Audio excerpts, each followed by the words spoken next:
Support for My Week, live from the Mackinac Policy Conference, is brought to you by Masco Corporation Foundation, DTE Energy Foundation, ITC Holdings Corporation, the Shirley and Bill Fox Fund, Business Leaders for Michigan, and by Delta. From the moment you wake up until you turn out the light, Masco is proud to be part of your everyday life. When you turn on your Delta faucet for a cool drink of water, open a Craft-Made or Marilat kitchen cabinet to set the family table, or freshen up a room with a new coat of Behr paint, we're there with you. Masco and its family of companies, serving Michigan communities since 1929. At DTE Energy, we work hard to take care of the land, water, and living creatures within our communities. DTE Energy works to maintain thousands of acres of land in their natural state and preserve habitats for hundreds of species. Our company has set aside hundreds of acres of wildlife. Our employees have volunteered thousands of hours, and the DTE Energy Foundation has donated millions of dollars to environmental programs. DTE Energy, committed to a clean, green future. ITC operates, builds, and maintains the electric transmission infrastructure. We are working hard to improve electric reliability and increase electric transmission capacity throughout our operations across the Midwest. ITC, we're your energy superhighway.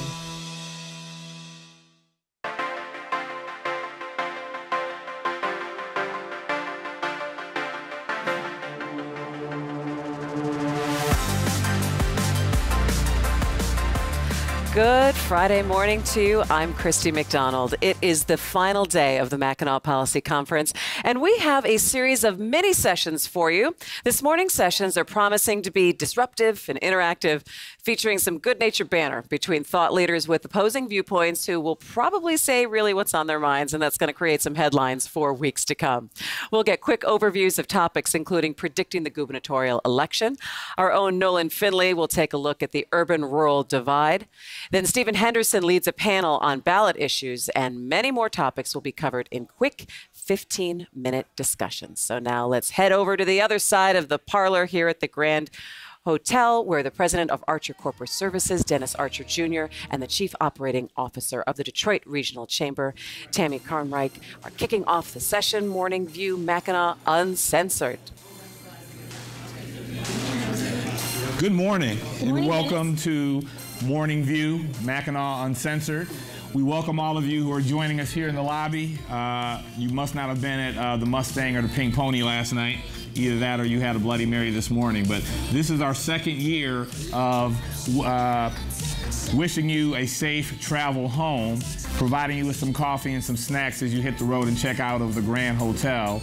And we do a debrief of the past 3 days of the Mackinac Policy Conference, which I think, Tammy, was incredible. I think we had a great week. I mean, we had such great content, fabulous speakers, and everyone, you can go online and still see all of that great content and speakers. What thinking back of the highlights from my perspective, I love how Devin brought out the Bloody Marys. For Speaker Boehner. Speaker Boehner was incredible. I also thought that the debate that Brad Williams and his team put together yesterday, given that they had 6 people from 2 different parties, was a great introduction to the candidates. I think you're absolutely right, and it's a great way to kick off this morning, don't you think? Absolutely. And so our first subject matter is something that's near and dear to me because it talks about do business people have a political party, particularly in the state of Michigan as we lead into this August primary and November general election. And we've got a phenomenal panel that's here with Ron, Lindsay, and Dennis. And so with no further ado, should we pass it to them? Take it away, Lindsay. Good morning. Good morning. Good morning. Hi, everyone. I am Lindsay VanHulle. I am a state government reporter for Bridge Magazine in Lansing. I'm here with Dennis Cowan, a partner at the Plunkett Cooney law firm in Bloomfield Hills, and Ron Hall, president and CEO of Bridgewater Interiors. We're going to be talking today about the question, does business have a political party? We've got about 15 minutes, so let's jump right in. Great. All right. So when people think of the Republican Party, it's fair to say, you know, people sort of associate that with as the party of business. Do you guys, is that still the case? Do you think, you know, given where we are today, that that's still a fair association? Well, full disclosure, I'm a former mayor of Royal Oak, and I was also the chairman of the Oakland County Republican Party, so I'll make the case that the Republican Party still is the party of business. Certainly we have a governor here who's a businessman. We have a legislature that's worked very hard to reduce the tax burden and also the regulatory burden here in the state to give a level playing field for both large and small businesses. At the federal level, we just had tax cuts, which will help business, and I think we started to see the effect of that with more hiring and sharing of bonuses, as well as deregulation. And our president, President Trump, is a businessman. So I would make the case that we still have a strong alliance with business and the Republican Party. Does it need, there's always room for improvement, but I think over the test of time and even today, that's the case. Ron, what about you? I have a little bit different view. I won't surprise you. I think that it is less true than it used to be that the Republican Party is clearly the party of business. One of the things we have talked a lot at this conference and heard from the stage several times about how business people have much more in common in our alignment on views with issues facing the state than those on which we disagree. And I agree that we need to be focusing on the things that we all agree on, because as we heard Tanya Allen say eloquently yesterday, that's 70% of what's going on. I know that the business community in the last few years is increasingly leaning in on issues that have more traditionally been associated as being championed by the Democratic Party. I know that Democratic Party candidates and elected officials are at the forefront of talking with business leaders about what's important to bring the region back for everyone. And business people are understanding that, you know, we've all got to get in some more common boats if we're going to roll the entire effort forward. And what's interesting is that we've seen this shift in the Republican Party and really in both parties toward kind of the poles, you know, the extremes, the far left or the far right. You know, and that polarization really started before the election in 2016. But what do you think is causing it, and where does that really leave business? Well, the reality is business has to navigate through whichever party is in power at whatever level.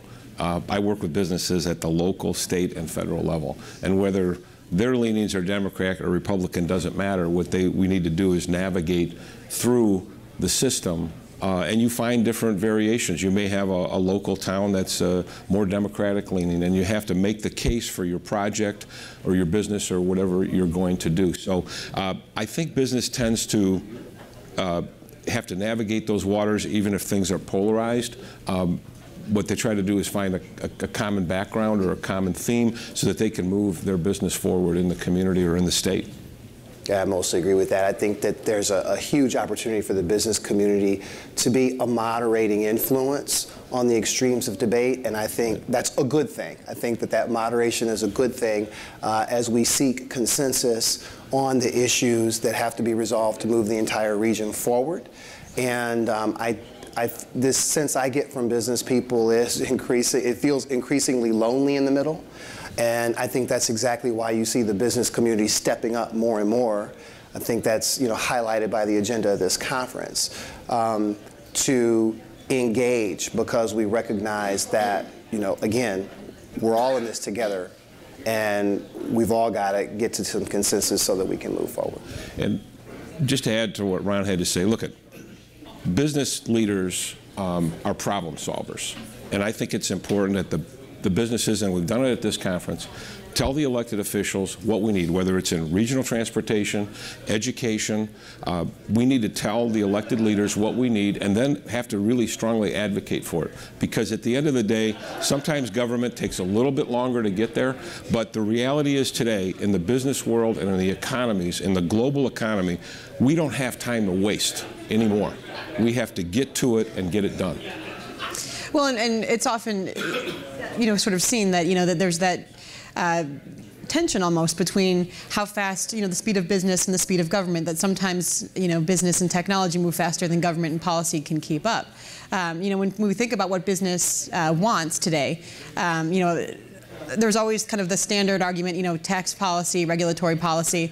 But, we've heard a lot this week at the conference about, the need for education reform, the need for talent initiatives, the need for transit that can connect our regions.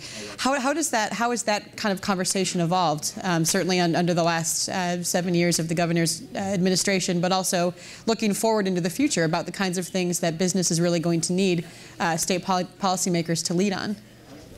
I think there is an increased appreciation for the regionalism that is necessary to move us forward. And I think some of that's probably lessons learned from the recession and the climb back. I think some of that is some of the unique challenges we face now as we see, for example, that the state has fallen farther behind the median in education achievement, and business community has begun to feel that in the labor workforce as we try to, acquire the right talent to move our businesses forward.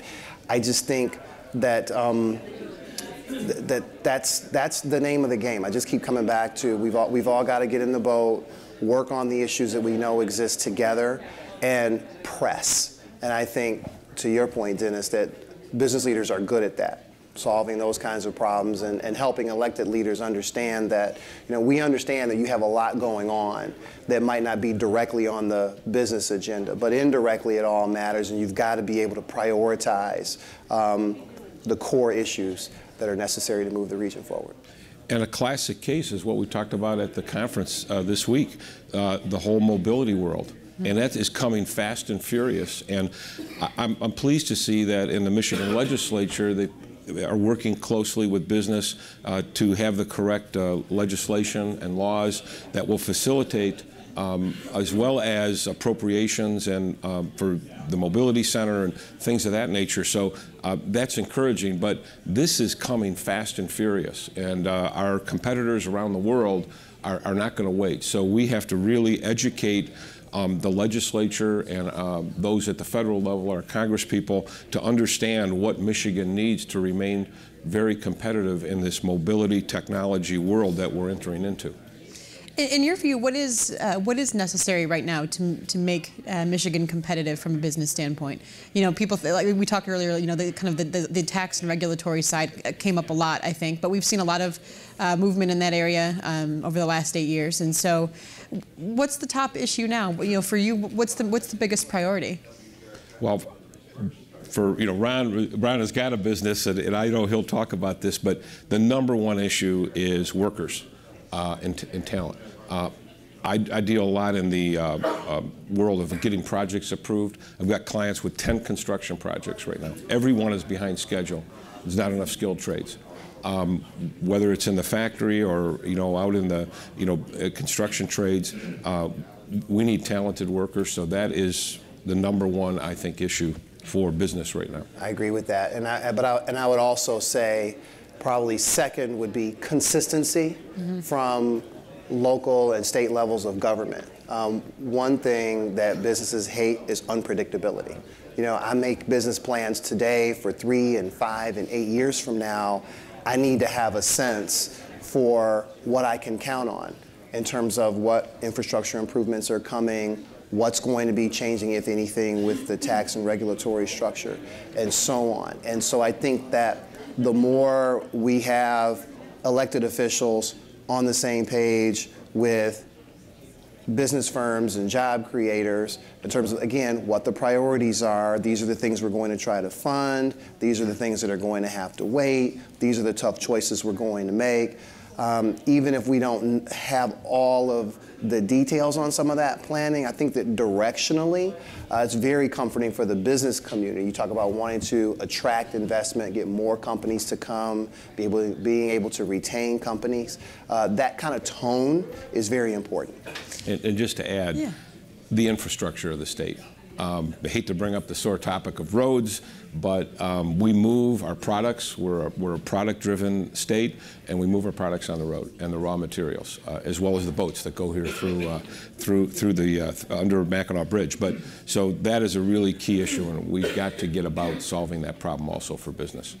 You know, when we talk about certainty and predictability, I mean, that certainly is key from a business standpoint. You know, we're at the end of a governorship. You know, that kind of transition in administration is natural and normal. But as you're looking at the governor's race, you know, this year in particular, and you know, the change in the legislature as well, when you look, thinking it through it, you know, thinking about it through that certainty, that predictability lens, what do you look for, I guess, in candidates or in a party that, you know, to make the case now to these candidates about the kinds of things that are really important to you, to ensure that kind of transition goes seamlessly so that there's not that upheaval and uncertainty about, you know, how things are going to be? I really want to see the state maintain the course on dealing with some of the tough issues. We're finally talking about and getting to some meaningful pension funding reform. We are talking about putting more money in the classrooms for teachers. We have begun to fund the roads there and other infrastructure. There's still a long way to go. This is, of course, a state policy conference, but I think there's a lot of discussion to be had about additional assistance that needs to come from the federal government. We were talking earlier about education and the funding gaps for special education, despite the federal mandate for that, for example. Matching funds that are available for transit that we can't get to because we can't stop squabbling among ourselves. I think we need to see the state continue to press ahead on those issues. I am a big fan of fiscal responsibility, and I think that, you know, whether you agree with all of his policies or not, I think that the governor is to be, and again, full disclosure, I am one of the governor's appointees to a government commission. But I think there's a lot to be said for the budgeting process that's been brought to the state, and the multiple year look-aheads and the coming in on budget year after year. We're seeing that in Wayne County from Mr. Evans. We're seeing that in the city with Mayor Duggan. And I think that kind of fiscally responsible leadership at all levels, Democrat and Republican, is critical if we're going to continue to ride this wave forward. I agree 100%. Governor Schneider did the job he was asked to do by the voters in Michigan. He laid out what he was going to do. He moved forward. He got it done with the legislature, working hand in hand. And I think that's really important. We need to have the next governor, whoever it is, needs to have a good working relationship with the legislature. We could have a split. You know, we could have Democrats in charge of one house or the other, and we don't know what party the new governor is going to be from. But the point is, Governor Schneider set the stage. Next governor has to continue the improvement for the benefit of business and citizens here in the state of Michigan. Well, we've got to wrap up soon, but I did want to follow up. You know, in the beginning, you know, Dennis, you had said, you know, the Republican Party is still the party of business. You know, Ron, you had said a lot of the things that business leaders are kind of clamoring for now often are in line with some of the Democratic priorities. You know, in your view, kind of last question, you know, is there one party right now that you think is really receptive to the needs of business more than the other? Well, I'd make the case not only is the Republican Party more receptive to business, but I think they're more receptive to the workers. If you look today in Michigan, what we have is we can't fill the jobs we have. Wages are going up, and the jobs are increasing, so that's all very positive. So I think that because of the working with business, I think we've seen now that it's created by decreasing taxes, decreasing regulation, it does create jobs. Let's be about issues instead of political parties. That's what I'd say. All right. Thank you very much, and thanks very much. Thank you. All right, very good. Thank you, guys. That was an amazing panel. Ryan, you sound like a politician. I don't know if that's in your future or not. But you bring up some very good points. I mean, when we talk about our next segment, Tammy is going to talk about some predictions as it relates to the gubernatorial election. And as they talked about workforce, you cannot talk about workforce without talking about education.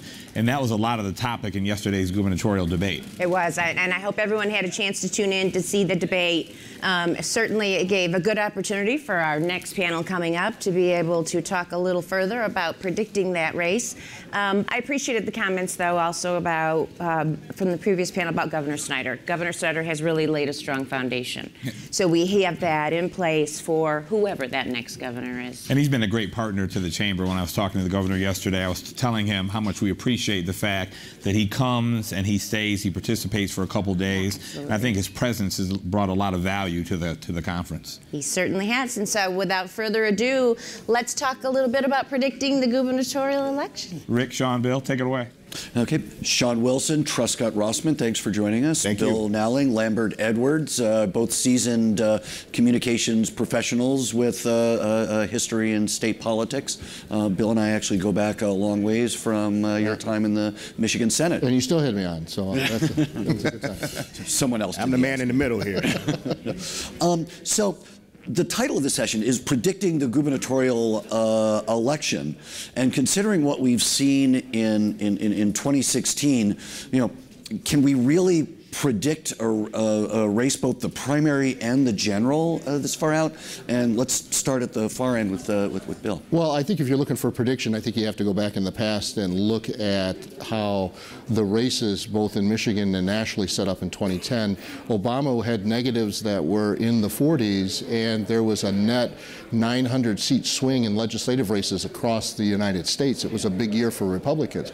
You know, we have those same numbers, yet the intensity of the negative against Trump is much higher. So I think that part is unknown yet, and that's what makes predicting it. I think Republicans are swimming against the stream this year, but there is opportunity to do those, and those numbers are coming back. But it's a tough year for Republicans, no doubt. Yeah, and it's a tough year for Democrats. Going back on the national scene, I think the Democrats are looking for a message. I mean, if you ask 10 Democrats what their message is, you'll get 10 different answers. So the irony of this session predicting the gubernatorial election, it's very unpredictable at this point. And I think at the debate last night was a testament to just how in disarray we are with this race, with no clear standout. Mm-hmm. Well, and let's talk about the debate last night. Okay, first question is, so today, 6 candidates, 1 hour. I mean, you know, that they covered a lot of ground. Who's celebrating today, and who's in mourning? Well, I was looking around, and you know, if you're a candidate and you're walking around the parlor today, you're in mourning because, you know, you're trying to figure out what was going on. The two people we really haven't seen this morning, and I think that they were the winners last night, were Bill Schuette and Gretchen Whitmer. I think that if you looked at how the differences between their answers and their positions on the issues, much more thought out, much more polished. There was a big degree of separation between those two and the others that were on the stage with them last night. So I think that those two were the clear winners. But to Sean's point, there really was no message that came out except for the very base message that each candidate spoke to their constituencies about. This was not a debate for the people at the Mackinac conference. They were talking to people downstate that were going to turn out in the primary elections. And so you had very partisan, very what I would call standardized answers to energize their base to get them to turn out to vote. Well, you know, in this environment, considering the data that Bill was just talking about and the prospect of a blue wave in November, and of course we're focused more right now on the August primary, but does it matter what these guys say, or do they just have to figure out how to surf the prevailing tide? I think they have to, a little bit of both. I mean, people are looking for substance. They're looking for strong policy issues. I'm not sure if education was a strong point. I didn't see the debate, I'll be honest with you, but I know people are really concerned about education. I think Dr. Vitti had a standout moment here, a drop the mic moment in his presentation. Folks in Detroit are particularly interested in what we're going to do from an educational standpoint, and I don't think that was discussed the way it should have, especially from the Democratic side. Are you hearing, is there any breakout message that's either, that's waiting for people to talk about? Well, fix the damn roads was what I heard yesterday. And the schools. And the schools, you know, and that's the problem. I mean, they tend to be platitudes, and they're not really you know, depending on, you know, if you're Republican or Democrat, not necessarily a base issue. I mean, I thought that Schuette stumbled on the education question quite a bit, but he was fine in other places. I thought his answer on the road, he had a plan. He was able to articulate it very clearly. So it was fine for that. I thought that, you know, the most impassioned I saw the Lieutenant Governor was when he was talking about education. When he's specifically talking about special education, because I know that that's something that's near and dear to his heart. So, you know, it was good to see him warm up and come out and do that. But it was a hard environment to really kind of pick out what were going to be the themes going forward. And that's just my question is, you know, everyone says that they're pro-education. We're going to fix the roads, we're going to fix the schools, and, you know, then you get into the minutia of policy debates. But there doesn't seem to be, at this juncture at least, some breakout message that separates one or two of the candidates from the rest of the pack. I mean, really, it's in terms of the debate, Bill and I have talked about this. Yeah. I don't think candidates win debates so much as they either survive them or lose them. So I think what was interesting is that for all of the money that Sri Tanadar has spent just for folks to get his name right, he really didn't have a good performance yesterday. And if anybody was took a hit from the debate, I think it was him. So for all the input he's put into folks getting his name right, he needs to sharpen his message. And yet you go to the rest of the state, if the public opinion research is to be believed, and you know, there are reasons to believe it and reasons to not believe it, you know, that he's one or two in most of the. Well, I think he spent the most money up to now. He has clearly spent the most money. So look, we're in a primary season. We've got a full slate of candidates, and primary elections are different than general elections. Primary elections are about finding your voters, keeping them happy, and making sure that they turn out in August. And if you listen to the messages yesterday, all of the messages from all the candidates were geared to make sure that all of their constituencies understood where they, on those very important issues. We're very fragmented now. Candidates do not spend time convincing voters that they're right or wrong. They spend time making sure that they're connecting with people that think just like them. And that's part of the reason why we're polarized. I mean, they spend time getting people to like them until they get down to the nitty-gritty of the primaries. And yet still, I mean, we've got a little bit of time, but, you know, right now, the leader of the pack in both primaries is undecided.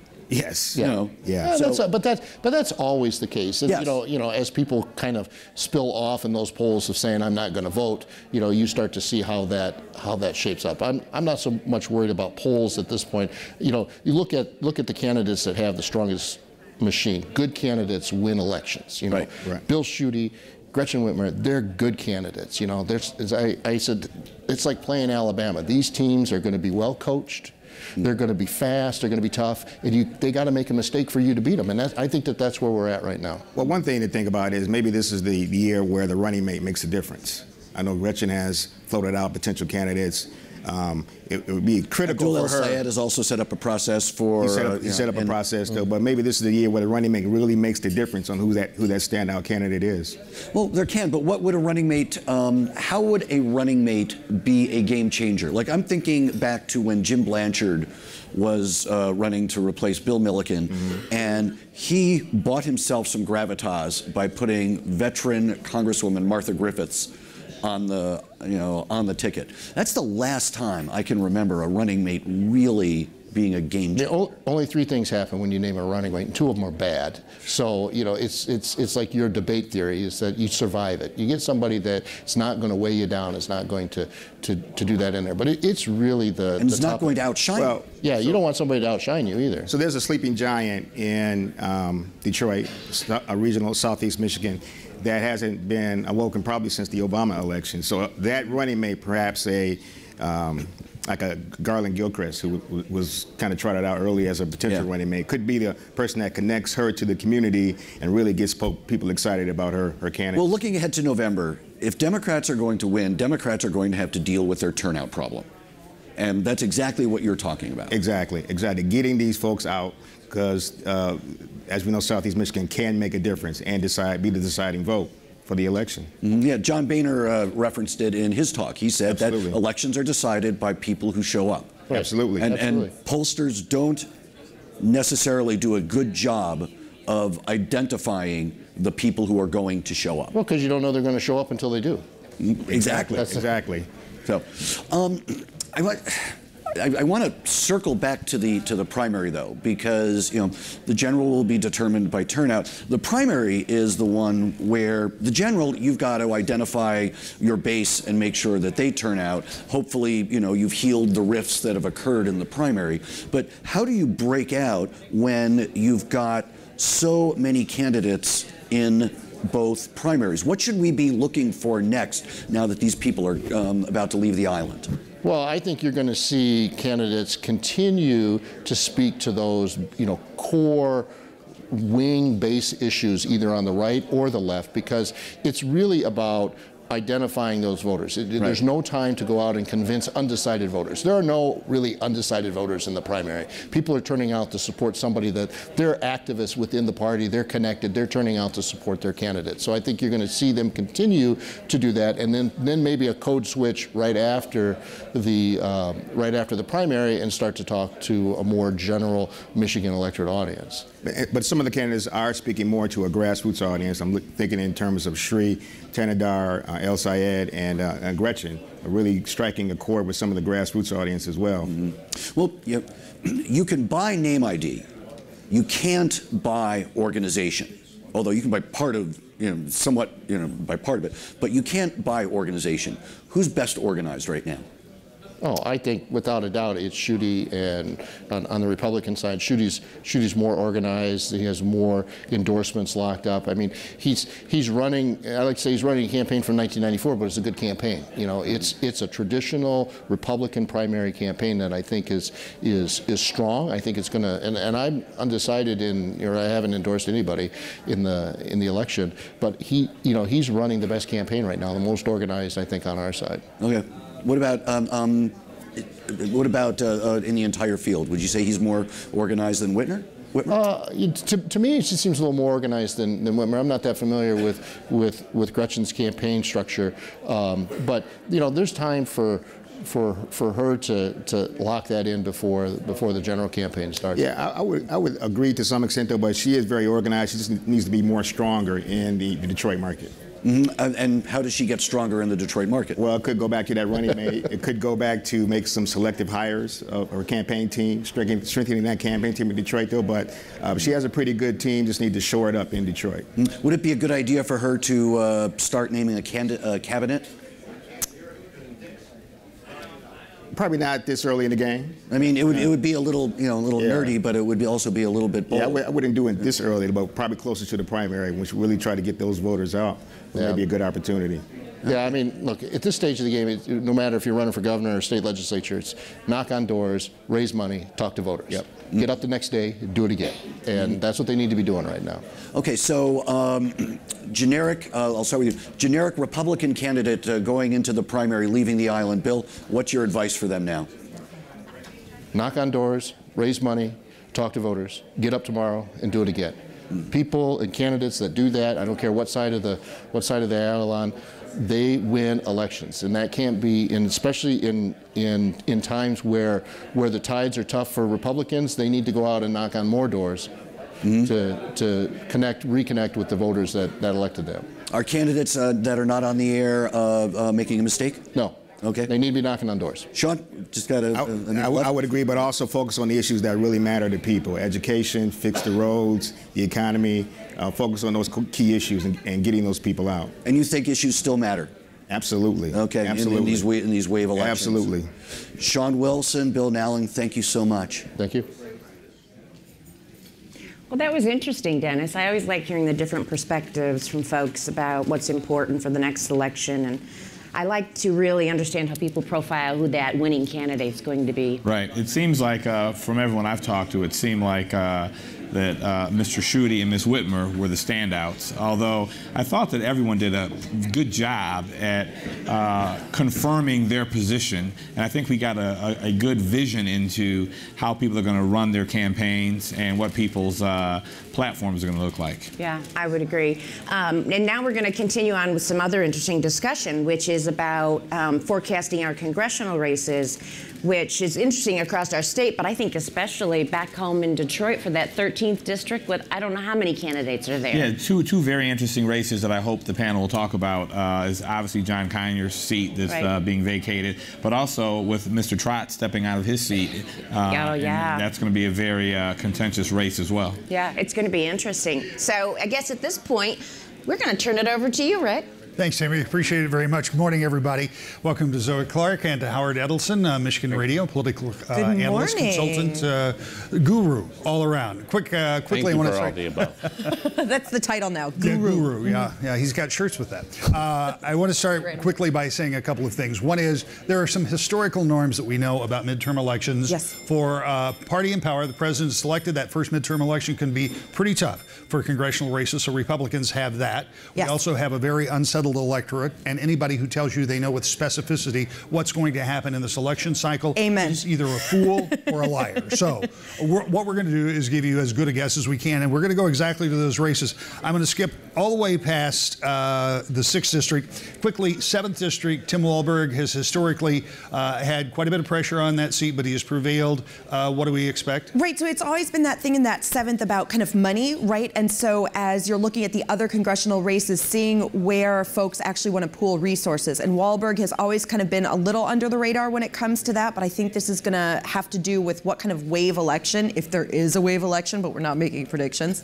But if there is, you would need to see a big majority for him to lose that seat, more so than, let's say, a bishop in the 8th or something like that. And this is a rematch. Gretchen Driscoll is a rematch, and she didn't do very well last time, but there were macro impacts on that race. I think it's going to be a close race, as Zoe said. Is there going to be a wave, and is it going to help her? And at congressional level races, you really do need organization, boots on the ground, hitting doors, and that'll be part of the difference, too. Mike Bishop in the 8th District. That's one that you and I talked about earlier. Yeah, this is one. This is an important seat. This is an open. This is not an open seat. This is in part for majority. A great candidate, Alyssa Slotkin, who is raising a lot of money, a lot of organization. Year of the Woman, potential wave.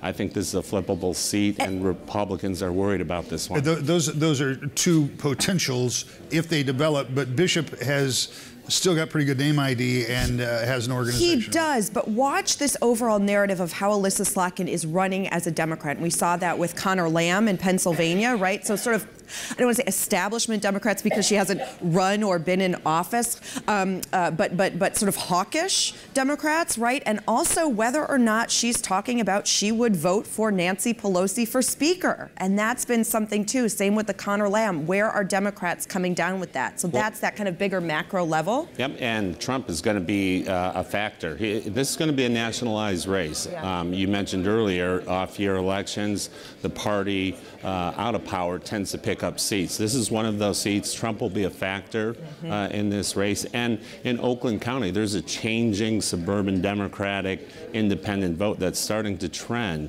Democrat. So all the factors are in Alyssa Slotkin's favor. Yeah. Will we agree that the Trump factor will be different depending district to district? I mean, there are some places where it's going to play much bigger, some places where it may be kind of a non-issue. Oh, absolutely. So I mean, look at the first up north. Oh, yeah, sure. And but again, this goes back to the making predictions about the Trump factor that all of us have been sort of scratching our head now for, almost 2 years about how does that narrative play. It will be very different than I think in the primaries, as we've been talking about this morning. So if there's a Republican primary and Republican primary voters, President Trump has an 80–90% approval rating. They want his endorsement. So you get his endorsement, then all of a sudden, what happens in the general election in these marginal seats? Yeah. It's going to be an factor. And in case people forgot, Donald Trump did endorse Bill Schuette. I just want to put that out there. I heard that mentioned. 9th District. First of our open seats, what will be the old Sander Levin seat. What do we think? Yeah, so that's going to be another one. I mean, I think we all can say safe Dem, right? Yeah. But open seat and part of this narrative. And looking at Michigan congressional delegation in a whole and sort of the lost amount of institutional knowledge, that this is one more seat. We've got, the dean of the House, the former Bombardine Dingle, and all of this institutional knowledge. And this is one more name and one sort of lion of the House that we're saying goodbye to. What do you know about that? You have two good, top quality candidates on the Democratic side, Congressman Levin's son, Andy Levin, and Ellen Kojin Lipton.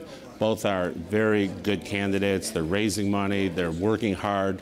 And watch the money in that race. Yeah. And I'd give this one to Andy Levin. I think the Levin name in that district is a brand that can't be beat. One of the races I'm the most interested in is in the 11th. That's where Dave Trott is stepping down. One of many Republicans, incumbent 40 Republicans, plus, to be stepping down. And he was a little early to the game. He was. He absolutely was. And early to the game as a Republican, I remember it actually made waves, right, when he tweeted something about the president needing to tweet less and work more, or something like that. One of the first Republicans to kind of, be part of that. So what does that race look like post-primary? So this is a marginal Republican seat. This is an open seat. This is a flippable seat. If Democrats want to gain control of the Congress, this is an important seat, and I think it's also been targeted nationally.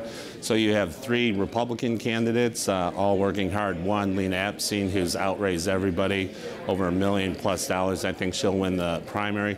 And then on the Democratic side, you have three good candidates again.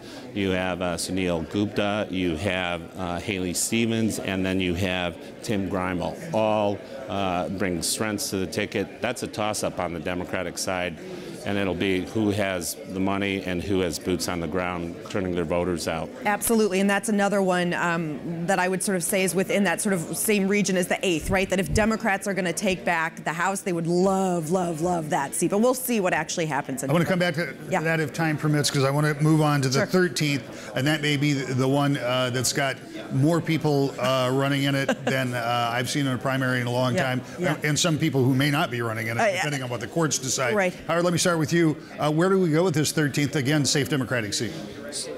Safe Democratic seat. I think you have, as you said, the cast of Ben-Hur is running, but you have probably 4 candidates that, because of money and endorsements, really rise to the top. You have Ian Conyers, state legislator, similar name to Congressman Conyers' relative nephew. He's putting together a credible campaign. Brenda Jones, city council member. She's been endorsed by Mayor Duggan, an important endorsement. And the Duggan machine doesn't like to lose. So the question is, will he turn his machine out for Brenda Jones? And then you have 2 other, Bill Wild, mayor of Westland, and Rashida Tlaib, former legislator. So this one's a toss-up, and it's really, is the Duggan machine going to turn out? And a lot of talk about whether could we see actually for the first time a congressional candidate or a member of Congress who doesn't actually live in the city of Detroit representing much of Detroit in Congress. I think part of his strategy is that you have all but him living in the city, and can all those people divide up the vote, and then the mayor of Westland sneak up the middle. Yeah. I want to talk a little bit about resource, what you were talking about a minute ago. Sure. And I want to do it particularly as we look at the 8th, maybe not so much the 7th, but the 8th and the 11th, because those are 2 districts that you identify that if Democrats want to take over the House of Representatives, those are the kind of places they have to flip. So what kind of resource relative to other races or other states do we think they're going to put in here? Because this is a big race in Michigan because we got so much on the ballot, but all 435 members are up, and so there's pressure everywhere. Sure. So there is a limited amount of money. So are these the races that they're the kind of races they're going to target? Oh, absolutely. Right. I think particularly the Alyssa Slotkin seat, because what we have seen nationally so far in so many special elections is that she is the kind of candidate that is winning these seats or has been able to. So absolutely. I think the 8th more so than the 11th at this point for Democratic money. But I'd love to, Howard. I agree with that. I think they're going to be very expensive races. They're going to be, when you have the candidate money and the independent expenditure money, probably anywhere $5 million plus, because you have to buy Detroit TV, and that's not cheap. And radio for our radio friends. So when you look at this overall, and you look, and again, I know what we all may think. We may think that this paradigm is how this is going to play out. But after 2016, I have understand now that what I know is that I don't know.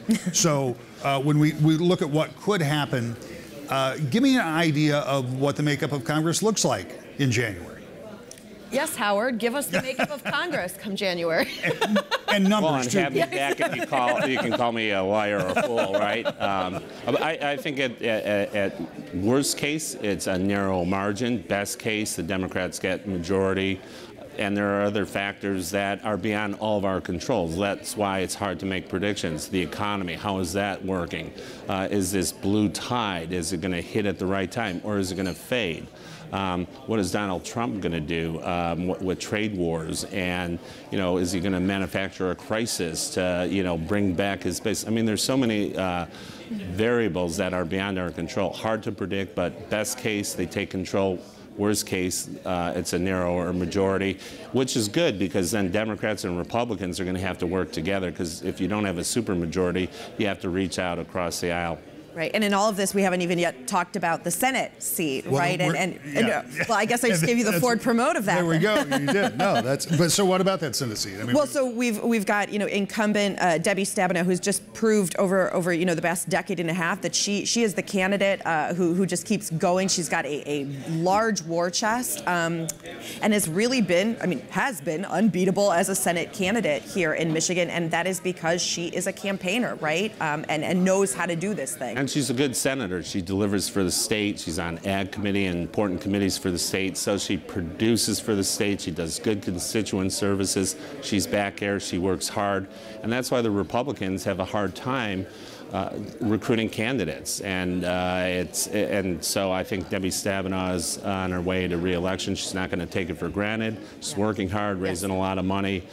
But and dirty little secret, Republicans are sort of okay with that as a candidate with Debbie Stabenow. I mean, obviously, if they got their wish, they would put in a Republican. But what you see again with the resources conversation, you're debating where you're going to put your money. And you know what? They I think you know what? There are bigger races that would have more of an effect on us than trying to take out this sitting U.S. Part of that has to do with the ability of a candidate to bring money to the table too. And I mean, a candidate has to show the ability to be a good fundraiser before you get the attention of the Senatorial Committee or the NRCC, because they're not going to put their money in until you put yours in, right? Exactly right. I mean, to sell your candidacy, you have to be viable. So what does that mean? You have to have a good narrative. You have to be able to raise money and have the right people around you. And she has all of the above. And if on the flip side, you see that the other candidate is so strong, well, you're going to take your resources and spend them in another state or another congressional district, because there is, believe it or not, only limited dollars, and at the end of the day, you have to allocate those resources, and it's a chess game. But it is interesting to watch the Republican primary right now. Two candidates. We thought there were going to be a lot more, and there was a lot of talk about who was going to be in that primary. Now we've got John James, we've got Sandy Pensler, so it's going to be. We'll watch that one and see what kind of spending. Well, look at Lena Epstein. I think she was running for the U.S. Senate, realized it was a lot of headwind, and then had an epiphany. Well, why don't I go run for Congress in the 11th? Indeed, and we had the former Supreme Court Justice as well, Bob Young, who then dropped out. So now it's down to 2. So when you get done with all of this, we are almost out of time. You think that at least over in the House, things will be very close, if not a change in majority. The Senate is already so close. What happens there? When, I'm sorry, so the House, and then what was the Senate? What do the pickups look like, or losses? The Senate? I think the Senate gets more narrow as well. It's going to be hard for it to get much more narrow. Agreed. And again, but to absolutely go back to what Howard said, it is now the beginning of June, and we have months and months, and what we know, as we have all seen, is anything can happen. And this pendulum, as you were saying earlier, the off year, people out of the White House, the pendulum swings back. It's how far? Yeah. And we'll find out in a few months. We will find out. Howard, thank you very much. Tammy? Thank you so much, Rick. That was a great discussion. And so we're really talking a lot of politics this morning. And it's great how folks are so wide awake and able to talk all these issues this morning after this long week. It's a double espresso, I think. Yeah. I'm very interested, as we talk about these elections, we first focused on the gubernatorial race and now some of the congressional races. What's very interesting is, in managing a state, much less a country, you have different constituents. And what's being discussed a lot now is the different needs and focuses of the rural communities versus the inner city and urban communities. And so I'm very much looking forward to Nowling's panel that's coming up to talk about that divide and to talk about how candidates have to have a singular message but have to address multiple constituencies. Right, and if you think about the size of Michigan, you know, how far north and how rural you can get compared to a dense urban area can be very different just with an issue like broadband. Absolutely. Nowling, we're going to let you take it away. We look forward to your discussion. Good morning. Thanks, Dennis. Thanks, Tammy. I'm here with Jason Allen, former state senator and now state director for rural development for the U.S.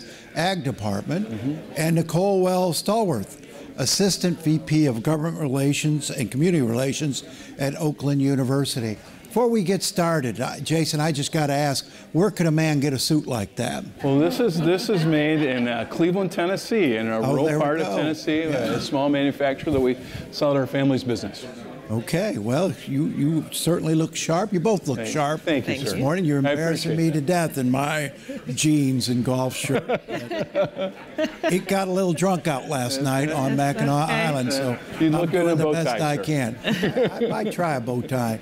So we've been hearing a lot since the 2016 presidential election about the difference between urban voters and rural voters, and the sense that urban voters or rural voters prevailed, rural and suburban voters prevailed in the last election. And in Michigan, of course, we see this state increasingly population being centered in urban areas, becoming more urban and less rural, and it plays out in a number of issues. I mean, Jason, you all have the best roads up here in the state. I drive on these roads. Once we pass like Midland, feels like I'm driving in Ohio and not Michigan. I mean, you don't have the same horror stories, and part of the reason for that is Public Act 51, which distributes road money not based on population, but on other factors, and so you get a disproportionate amount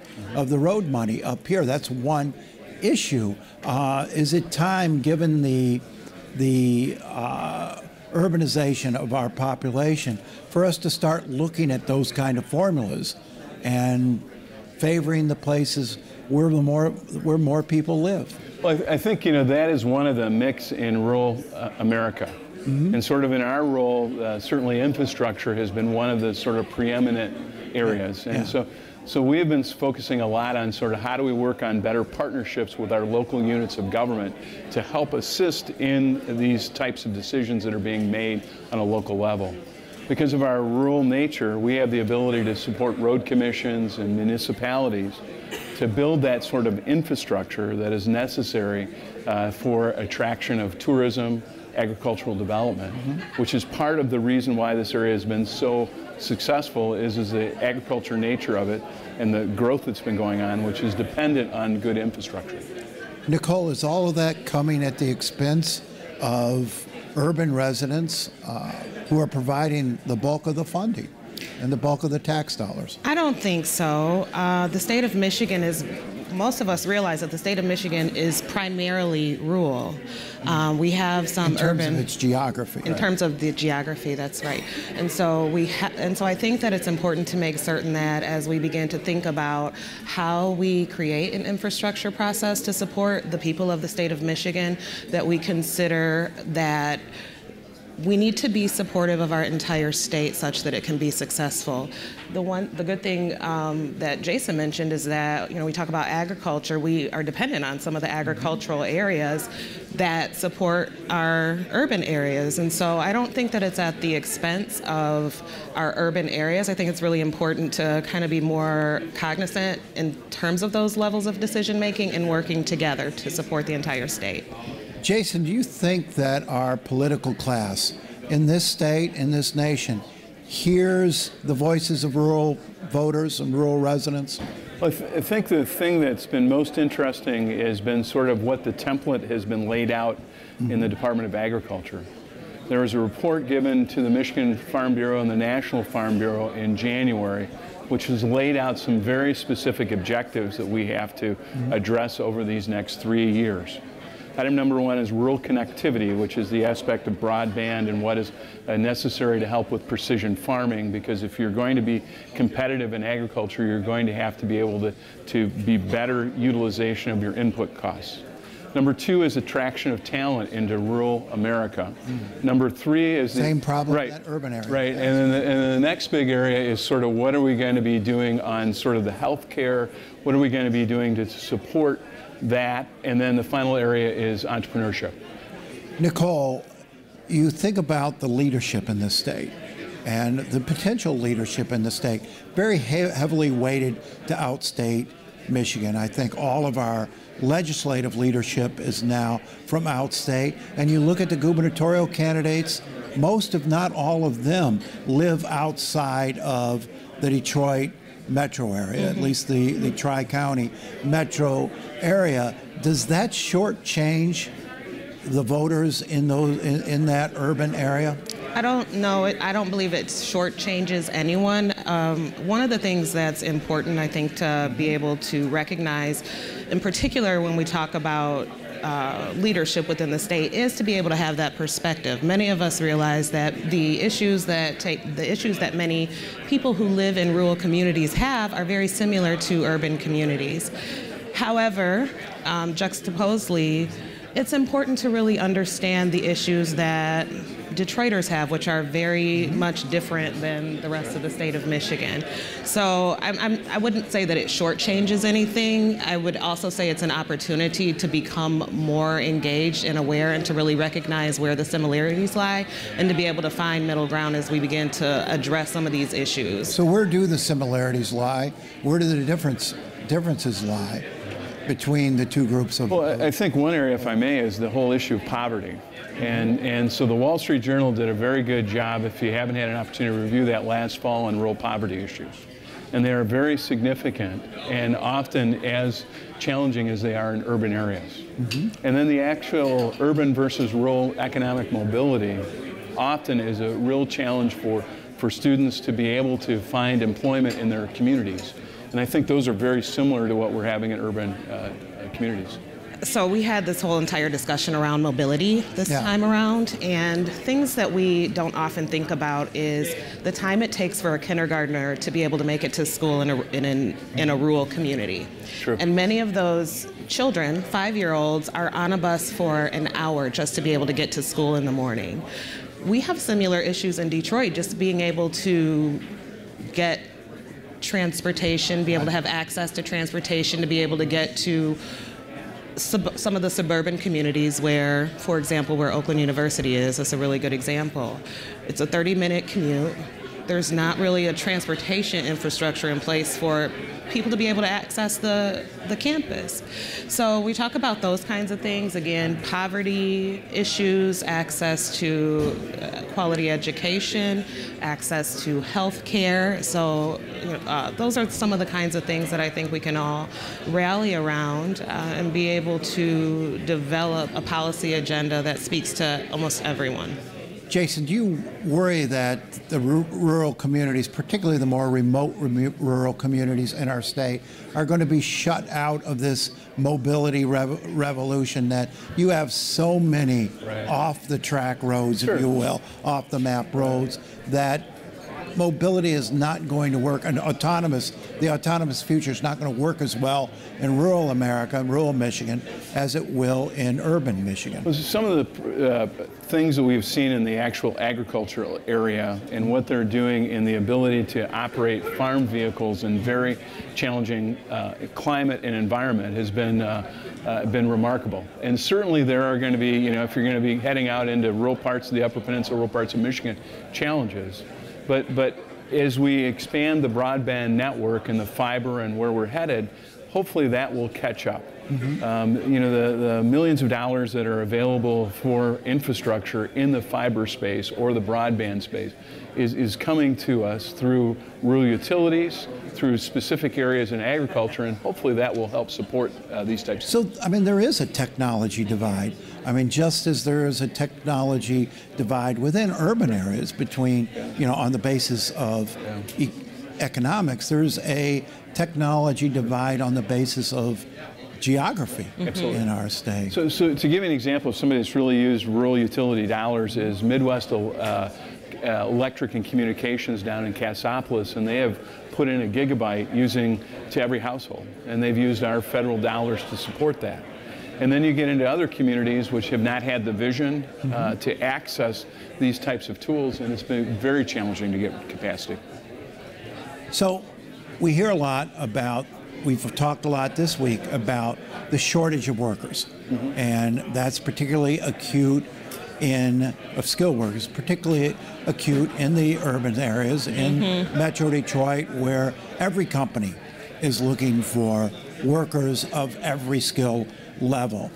Rural areas, you tend to see unemployment a bit higher, more workers than job opportunities, and there's a lot of discussion about how to bring jobs into that area, those areas. Should the discussion change? Should it be how to bring those workers to where the jobs are rather than the jobs to where the workers are? Well, the thing that you got to look at, and then I apologize, is the connectivity. If there's the capacity to get there, I would argue that it's much easier to bring the manufacturing to those small communities. I would argue a little bit differently in terms of how we utilize our resources. I think it's really important for us to be thinking about how we utilize our resources in ways that best support an infrastructure that we have in place. And so if we're going to be concentrating our efforts to attract, retain, support, develop talent, we need to be making certain that we're doing that in a way that makes sense for the entire state of Michigan. I always think about whether or not I'm in favor of taking and distributing our resources to the point where we're not able to really support that. And so I would be in favor of perhaps creating a pipeline to be able to share and exchange. One of the better things about the rural areas is the agricultural aspect. So if there are people in some of these urban communities that are interested in agriculture, they might want to travel to one of these rural communities. However, if it's something that we're talking about manufacturing, we're talking about some of the more technologically based aspects of our economy, then perhaps some of those individuals in those rural communities might want to be able to travel to some of the urban areas to be able to take advantage of those opportunities. Jason, do you sense that as our population shifts and as it moves more into urban areas, that the understanding of the two groups, the urban residents and the rural resident, that's growing, that's lessening, that there's less in common? It's a transition. As you know, we've gone from an agrarian economy to an industrial economy. Now we're into sort of the next waves of things. We see significant declining high school graduation rates in so many of the smaller communities, really north of Clare. And so as you look at those footprints, you have seen fewer people having an understanding of deer hunting, having an understanding of farming, having an understanding of being out in the woods and enjoying the beauty of our state. And so we have to continually make sure people enjoy the beauties of our communities. Nicole? So I would say that, we don't shoot deer in the backyard in Detroit. Perhaps so we that's should. Probably, yeah, because there are many. Yeah.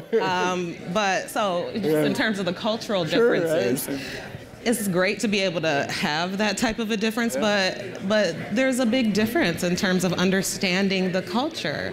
And I think it's important to try to create and facilitate ways for us to more of us to be able to take the time to really understand the difference in culture. I mean, you talk about, hunting, those sorts of things, and being able to use rifles and firearms. That's really not something that, from an urban perspective, in an urban community, that's smiled upon necessarily. But here we are, and that's what we're trying to do. Yeah. Jason Allen, Nicole Wells-Stallworth, thank you for being with us. Thank you. Tammy, Dennis? Thank you, Nolan. I would say you have the best dressed panel so far. Absolutely. You guys look outstanding this morning. Absolutely, yeah. There's a lot of talk, Tammy, as it relates to the candidates that are on the ballot statewide, but there's some significant issues that are on the ballot. So I look forward to Stephen's panel and discussing what those issues are. One that's getting a lot of attention is the cannabis and the recreational push there.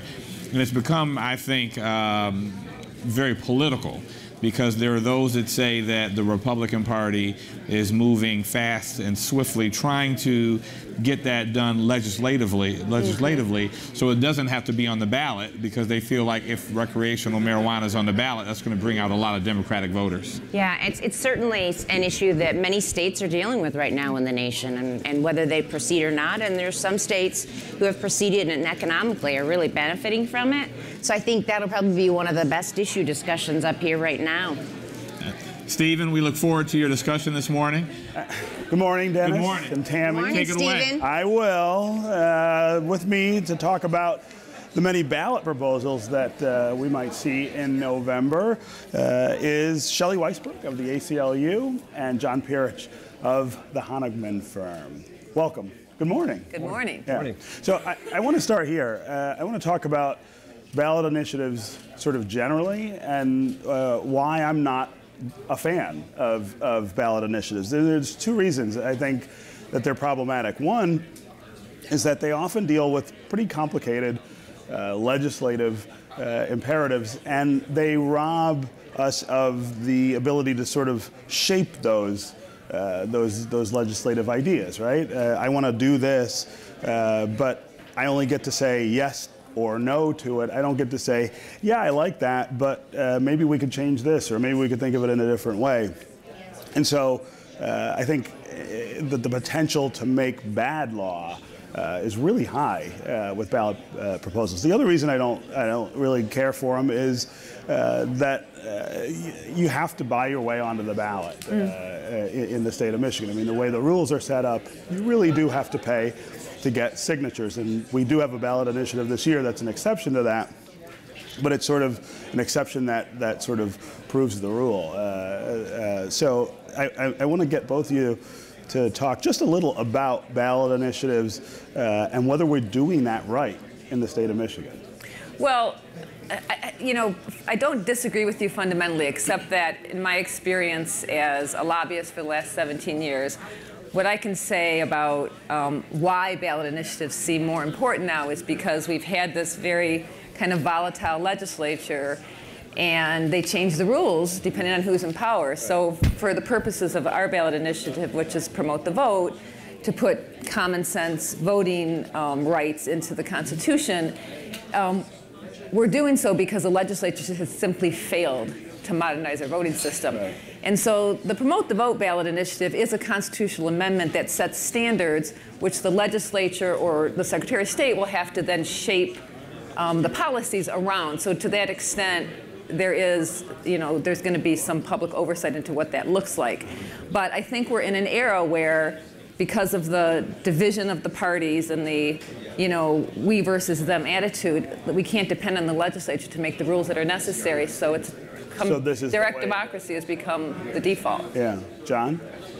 Well, we're one of 7 states that allows direct participatory democracy through ballot proposals. I think your point, though, is a valid point, and that is, other than the bottle bill in 1976 and this year's current redistricting proposal, most of the proposals have been purchase proposals. Right. And if you have $1.5 million to $2 million, you can get anything on the ballot if you are organized and prepared to get signatures in 180 days.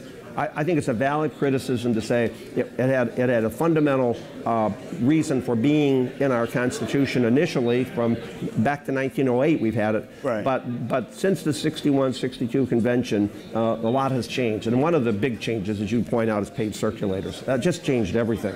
Now we have invasions of circulators who come in from other states who have no interest in this community, this state. And the difference between a community-based petition like the bottle bill or, like in this case, the redistricting is fundamental. Yeah. So let's start by talking about the redistricting proposal. Voters, not politicians. What do we think of that idea? I am all for some rules around redistricting.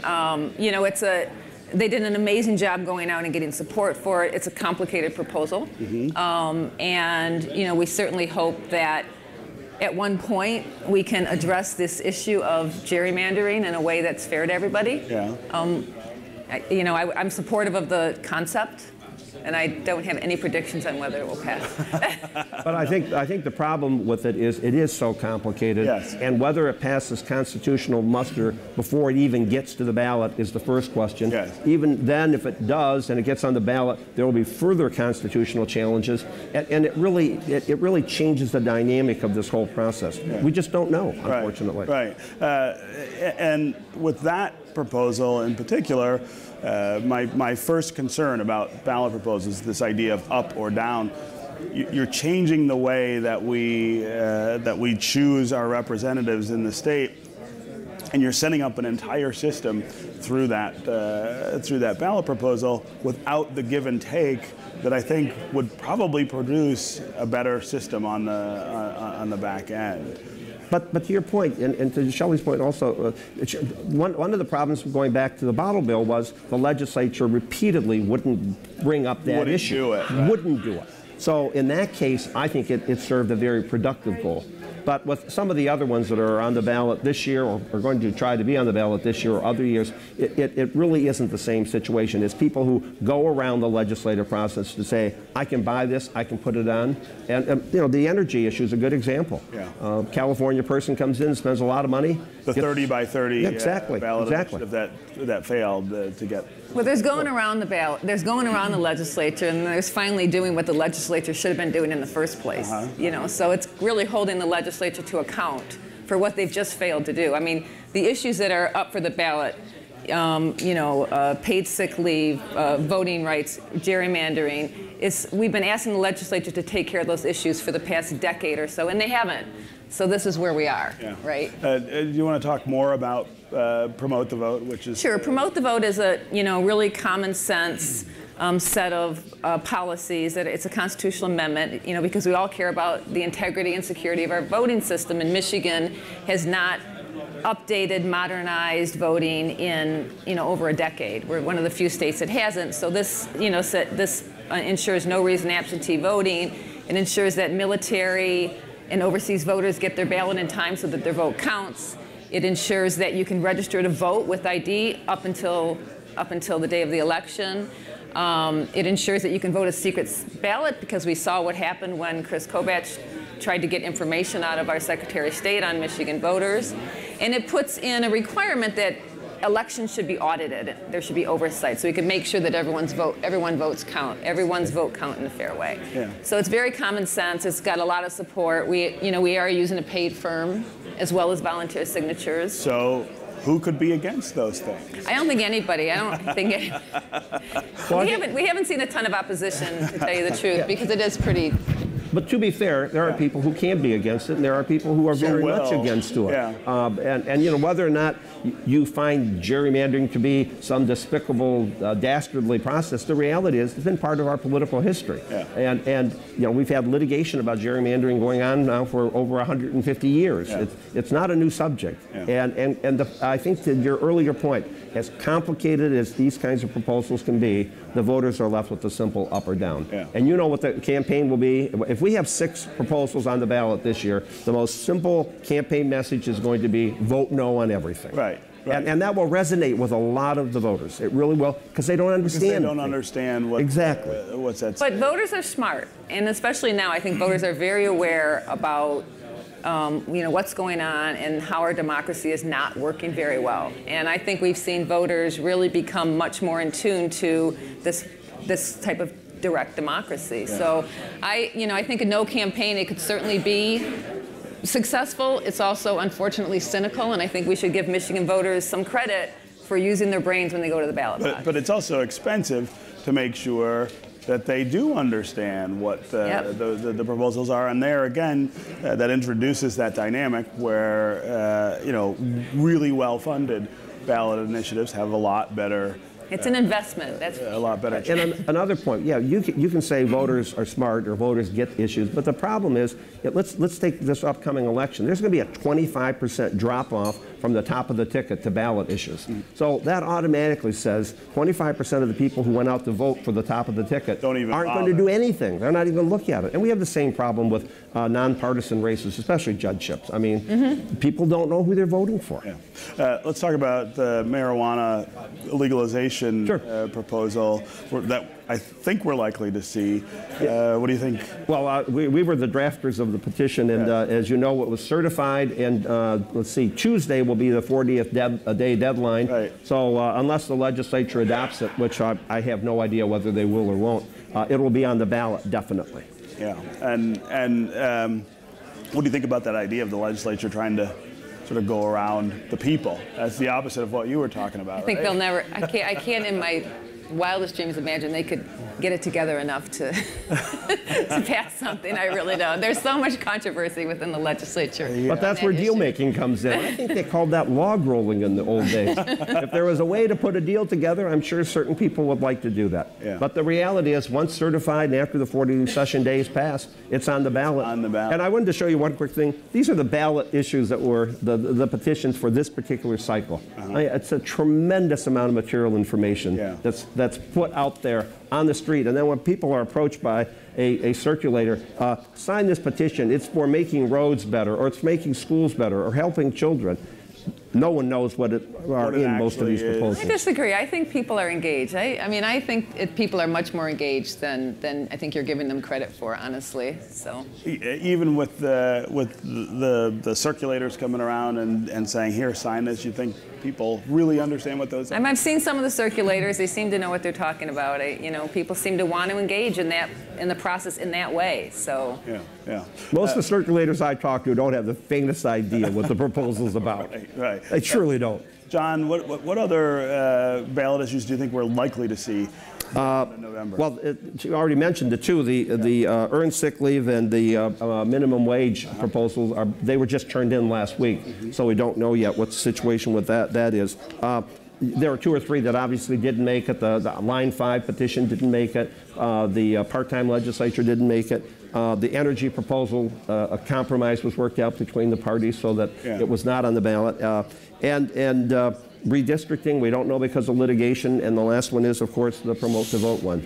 And we're well on our way. Yeah. Sure. If we were going to change something about the way we do this in Michigan, what would you put on the list there? Ballots or the ballot proposal. Oh. The process of ballot. Or do you think we're doing it right? I don't have a problem with the way we use the process here in Michigan. I don't think we overuse it. I would say that the legislature could be more engaged in some comprehensive debates over these types of reforms. That's what they were elected to do, and they should do it. Right. But I don't really I don't think our process has been abused. So. John?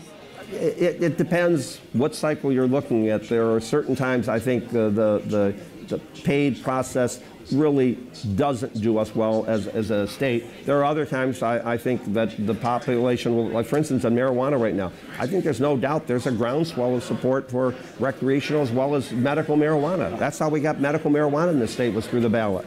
So it just depends on issues. I don't think you can categorize it with one broad sweep. Yeah, I mean that idea that the legislature should reclaim more of the policy-making process, the structure of the legislature, which is one of the things that we're thinking about with ballot proposals, sort of has a lot to do with that. I mean, it's hard to do that with the term limits that we have and with the gerrymandering. Right. I think that's true that it's hard, but I don't think it should be used as an excuse. I mean, it's not a panacea to take away term limits. I wish they would, but it wouldn't be a panacea. And term limits is another good example of, I think, a proposal that many people, in retrospect, wish we had not engaged in and was not approved. It's changed the dynamic dramatically. It has. Okay. Shelley Weisberg, John Pirich. Thank you. Thank you very much. Thanks. Thank you. It was a phenomenal panel. It was very interesting yesterday talking about initiatives, and they mentioned the marijuana legalization. I thought that Mr. Boehner did an outstanding job answering that question from Devin. Yeah, he did. He did. Speaker Boehner just was so phenomenal in so many issues, but he's very much, you know, supportive of cannabis and moving forward with it. So I guess we'll wait and see. A lot of issues on the ballot this year. Obviously, a lot of offices on the ballot, but when you talk about really high voices around issues, we have one coming up now that is high really voices, getting... no pun intended. Yeah. But I think it's very interesting. I look forward to the following panel. I mean, we have talked about, in many people's minds, transit exhaustively. I mean, we continue to talk about it. Right. I think a lot of us thought that we were there, including the county executive in Wayne. And it seems like we're not there yet. So I'm very interested to hear from the next panel, to hear, you know, maybe you guys have some suggestions of how we can get there collectively. Take it from here. Good morning. Thanks. I'm Craig Foley. With me today, Paul Glantz, founder and CEO of Imagine Entertainment. Thank you very much for being here. And of course, Khalil Rahal, who's the assistant county executive in Wayne County. All right, I'm going to start with you, Khalil, because it seems that we've had this conversation every single time I've been at this conference. Right. Going back, let's go back to 1978. We cannot get transit together in this region. We've never been able to come up with a unified system. And here we are again in 2018 having the same conversation. Mm-hmm. Yeah, lots of talk, but no action. How do you get people to accept the idea of $5.4 billion? Well, you know, one, I tell you, that $5.4 billion, first, it yields back about $1.3 billion in state and federal and fare box funds to the region. So it's not as expensive as you may think. Today in our region, we spend about $67 a person on transit. Should the RTA get on the ballot, and it will, if it does, we believe it'll pass, that number would go up to about $110, okay? Now, I'm not going to compare that to some of the major other regions in the country. New York spends $160 a person. Silicon Valley, the place that we're in constant competition with for talent and autonomous vehicle technology, they spend over $600 a person. But when you look at the Clevelands and the St. Louis's, and when you look at, you know, Phoenix or Portland or Minneapolis, smaller MSAs, they are sometimes more than doubling our investment in regional transit. And if Amazon told us anything, they told us that investment into public transportation is key to bringing talent that's going to bring the businesses we need in Wayne County. So people may say it's $5.4 billion. I say we can't afford not to spend that money. Paul, I want to get your thoughts on that because we have been getting hammered this whole week about the idea about recruiting talent. Talent is attracted to things like good transit systems, new options for people. And it is something that is making us less competitive in a lot of people's eyes. Do you agree with that? There's no question but that we do need a rapid transit system.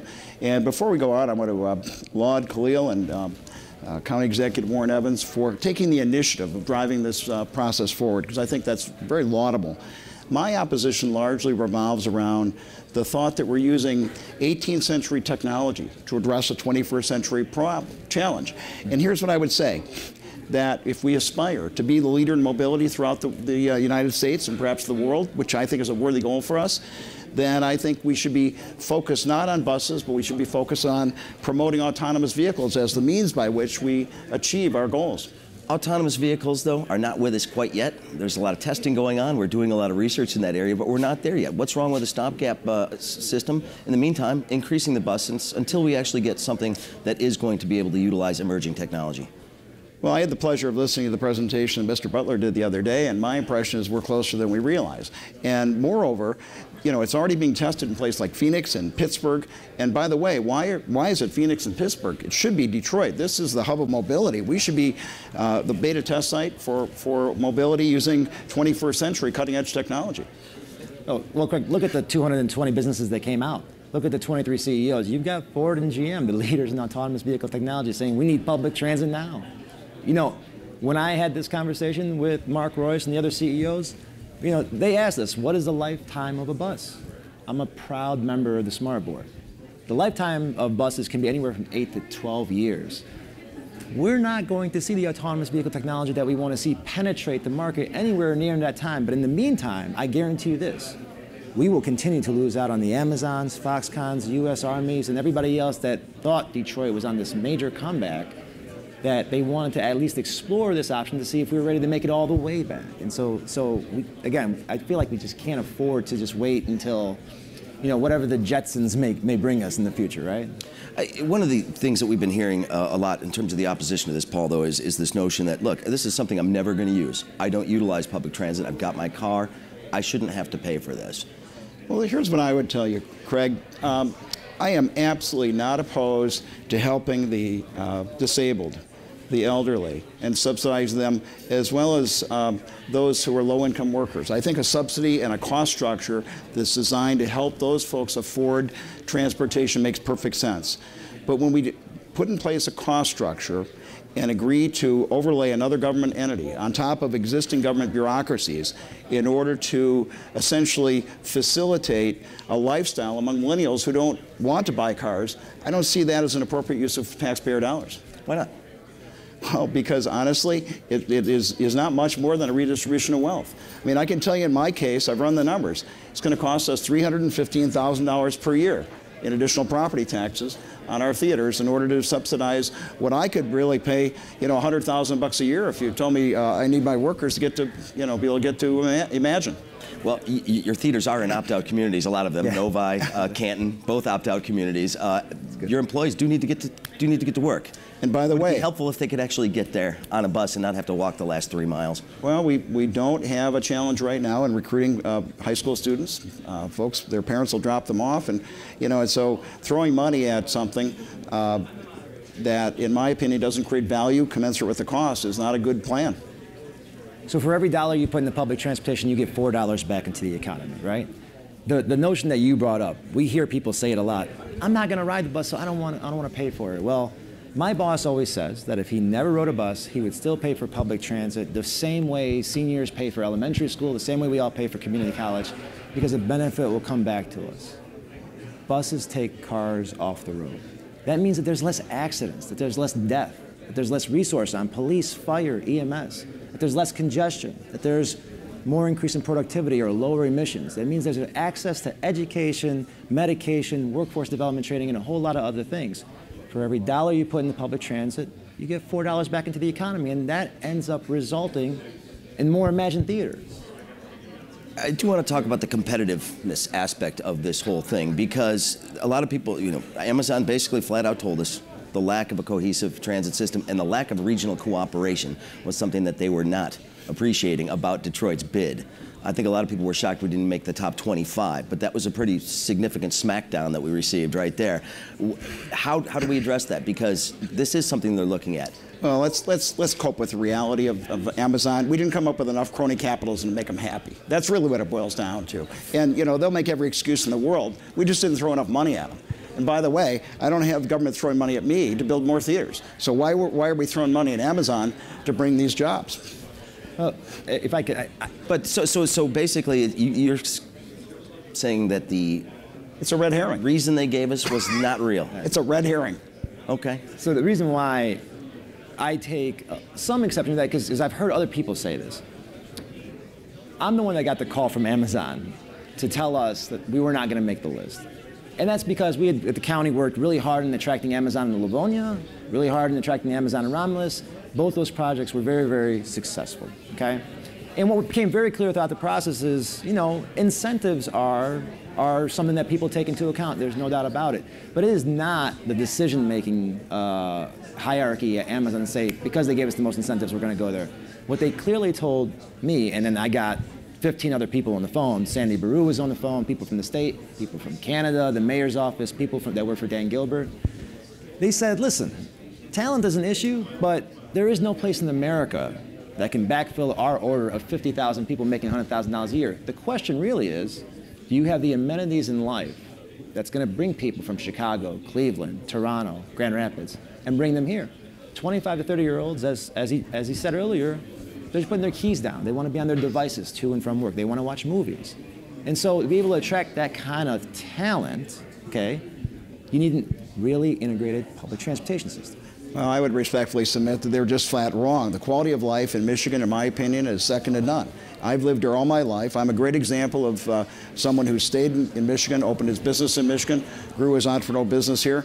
And I've got to tell you, I think that the naysayers or those who want to compare us and say that our amenities are not comparable with other parts of the country are just simply wrong on that basis as well. You know, but the transit issue is one of those things. There's a great question somebody asked. They asked them the last time they rode a bus here. Nobody rose their hand. Yeah. But then they said, when's the last time you took public transit when you were in another city? Oh, everybody raised their hand. And they go to Washington, they go to New York, Boston. You ride the T, you ride the Metro, you ride the subway. People utilize it because it's there. Is this one of those things that if we build it, they will come? Well, again, in my book, we can't make up for the mistakes of the past by instituting technology that doesn't further our efforts in growing mobility here in Southeast Michigan. You know, the other point You is... could make self-driving buses too, though. Well, that's true. What do you say we start with smaller vehicles first? But in my world, not only will autonomous vehicles help the disabled and the elderly, because who wants to sit in a cold bus shelter waiting for a queue line? And we know the ridership was abysmal during the wintertime. Why? Because it wasn't convenient. Bring those vehicles right to someone's doorstep. Be the leader in mobility in the nation. Let's promote our own. How about the notion of sort of using that from the place, get you from your door to the transit stop as the way to reach those communities that maybe aren't served by direct lines? If you look at the Southeast Connect Michigan plan, I mean, we have $20 million annually for core area mobility for the exact problem that both of you were talking about. We do have seniors that can't make it to the bus stop, and so we've got some dial and ride, some door-to-door service involved in that for paratransit services for disabled and the like. The nice thing about this plan is it does take into account the future of technology. There's $20 million annually dedicated for technology to bring the system along for whatever may come. We have last mile service. You know, you're going to go to a bus stop in this plan, and you're going to stop, and it's going to have a kiosk, and it's going to tell you, you know, a countdown of when the next bus is coming. It's going to give you a unified map and a paying system. It's going to have an application for an Uber or a Lyft or a Chariot, and it's going to take you that last mile home. So I would tell you this. As a smart board member, we've got a new service, the fast service, okay? And I was very confident and very instrumental in making sure that service reached the airport, okay? Today, and these buses have Wi-Fi on them, they're much more technologically advanced. On Sundays, this service is up 65%. If you build it, they will come, if you provide the service and you provide it the right way. Paul Glantz, I have to ask you this question because there has been a very, very heavy push here at the conference on this issue.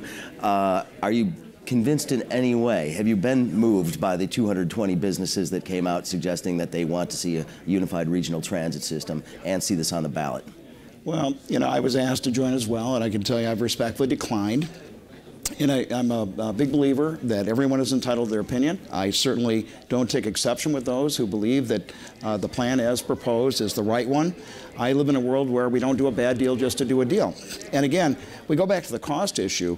I'm really very much in favor of subsidizing the elderly, the low-income workers, the disabled. That's great. But why do we need to superimpose another layer of government bureaucracy while we're talking about the fact that it's the only viable plan?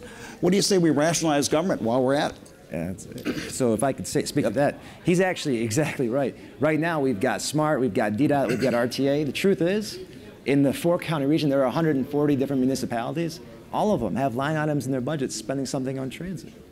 The beautiful part of the RTA is that it gets rid of the bureaucracy that he's talking about. It's a regional authority. Think about the bureaucracy we're getting rid of, and think of the buying power through economies of scale of how much we can actually provide. Your dollar actually stretches longer. So he brings up an excellent point. We need to have less bureaucracy, you know, one region authority. Well, as a former government employee, I sort of, you know, bristle a little bit at the notion that government doesn't function at all, but you know, that's okay. Marginally. So we got about a minute left here, and I want to give everybody a last shot to woo people as to your side. So you get 30 seconds, Paul. You know, I would simply suggest, Craig, that there is a better opportunity forward, and that is that we should be supporting our mobility initiative. We should be using a 21st century technology. We should be committed to that as the underpinning, the basis for this. Second of all, we should be looking at ways to assess lower costs by providing fewer subsidies to those who don't need subsidies. And with that, I'll turn it over to Khalil for the last word. You get the last 30 seconds. I do think you're right. Since the 70s, we've been trying to attack this problem we've always thought that new technology would come, and here we are still talking about it. I think, look, for less than $10 a month, we can help solve a 40, 50-year problem in our region. And more than anything, here's what I'd ask. We're not even asking for you to promote the plan. We're just asking, let it get on the ballot. Let the people decide. And we shall see. I appreciate it, Khalil. Paul, thank you very much. Thank you, Craig. All right. Khalil. Thanks, Craig, very much. You know, Dennis, as you know, I'm not originally from Michigan. I came from New York about 14 years ago. This was an issue back then. It's remained an issue, and it's one that I personally feel we need to address in order to be competitive from a business development and attraction standpoint, and in order to get people to where the jobs are, we really need to invest. Stu Sandler from Grand River Strategies, a Republican political consulting firm here in Michigan. And at the end is former Congressman Bart Stupak from right here in the 1st District of Michigan. Mr. Stupak is now a lobbyist with VanHulle in Washington, D.C. And so we want to talk a bit about what are the issues related to the Trump era, and we want to kick it off by talking about what Mr. Trump actually tweeted already this morning. Okay. So he had 4 things on his mind, looks like, when he woke up this morning. First, he wanted to talk about Samantha Bee, and she said some nasty things about his daughter, Ivanka. He also wanted to reference the economic forecast, which came out shortly after that. He referenced the Russian hoax again and how much the investigation is costing us. And then finally, he said something about our good friends from Canada and maybe considering tariffs on timber and lumber. So what does that do to us when we're waking up to these kinds of things every morning? And Stu, would you like to take that one first? Sure. And thank you. Thanks for having me. You know, I view this as sort of a revolutionary moment in communication. First of all, I'm surprised to see that we're living in the Trump era. I didn't know it was an era. It's 18 months, but I guess we're in the era now. But I think just like fireside chats with Roosevelt, Trump is changing the way elected officials communicate. Now he has a direct line of communication to the people, and he's using it. And I think the most important thing that you mentioned in that was the economic numbers. If you look at all the regulatory reform that the Trump administration's done, you look at the tax reform that the Republican House and Senate and President Trump put through, we have the lowest unemployment numbers in 18 years. It's phenomenal. 223,000 jobs were added in May. It's at 3.8%. You can't argue with that kind of success. From so many levels, Trump is succeeding. People might not like his style, but you can't argue with the results. So you think the Trump era so far is going great? I think it is, and I think what you're seeing too is, you know, Democrats thought initially that they were going to have a lot of success because normally in a midterm, the party that does not have the president really exploits a large advantage. But I think you're seeing it diminish as it goes on because I think people are happy with his results. You know, CNN put out a poll today showing that independents now lean more towards a Republican candidate than a Democrat candidate on generic ballot. So Bart, you're from an area here that did support President Trump and his election, yet also supported you for many, many years. Sure. We're seeing them, I think, continue to, you know, be very closely watching what's going on. What do you think? How is this affecting us here? Well, I think the president has done some good things, but I don't think the fine numbers you see for the economy and all that is due just to Mr. Trump or to the Republican Congress. I think a lot of those basis factors were set by the previous administration. We're seeing the follow-through on it. The tax reform bill, I don't see how it helps average Americans. So I don't think that's such a big success. Does it help the economy? Did it give the economy a boost? Yes, and I'll give him credit for that. Has he deregulated some parts of government that should be? Yes. But at the same time, any other project that the president has ran on really has not come to fruition. And you mentioned it, 4 tweets today. So what are we supposed to focus on? I mean, if you want government to be successful, and if you want the president to be successful, let's focus on some of these issues instead of every day you get 4 tweets, and it's only, what, 10 o'clock? We'll have a couple more by noon, and by 5 o'clock tonight, he'll disown every tweet. I mean, that's the problem. The uncertainty is not, it's good for my business, but it is not good for the country. Well, to follow up on the tweets a bit, I'll continue with you, Bart. One of them was about our good friends in Canada.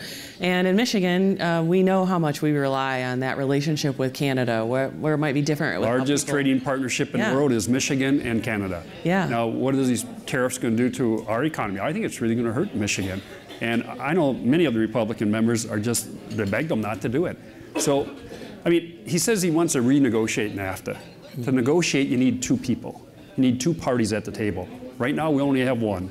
And the rhetoric that he's putting forth and the tariffs he's putting forth does not help that discussion at all. And I hope we could have a discussion and not a tweet war on tariffs and other things that should be addressed. I think you look at what Trump is doing, and it's been masterful how he's relating to other countries. You know, the fact that he's trying to negotiate from a position of strength, that for so many years there's been a unilateral trade war directed against the United States, where we've lost, where we've imported more than we've exported, and we've basically been on the wrong side of it. And frankly, what President Trump is doing is negotiating from a level of strength, and he's getting countries to come to the table and negotiate for more fairer for job creators and for American workers. And I think it's actually working. And all you have to do from an international perspective is look at what's going on with North Korea. For decades, that problem stymied the United States government, where presidents gave the North Koreans, concession after concession after concession, and never got anything out of it. Now you have actually Kim Jong-un coming to the table because President Trump is negotiating from a position of strength. And when people get caught up in the tweets, I think this president, unrelated to kind of how he's very focused. His administration is very focused. He puts out a lot of clutter that get all sorts of people sort of chasing it. All the talking heads chase it in the other direction. But if you look at what this administration is doing, it's been methodical.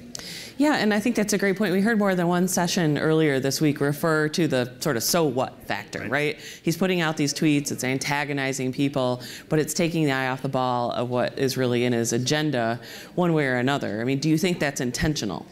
I do. I think this, he's messing. Like, I grew up in New York, so I've had 30 years of Trump before he became a politician. I saw how he dealt with the New York media. It was masterful, and frankly, they were a lot tougher on him than the Washington press corps is.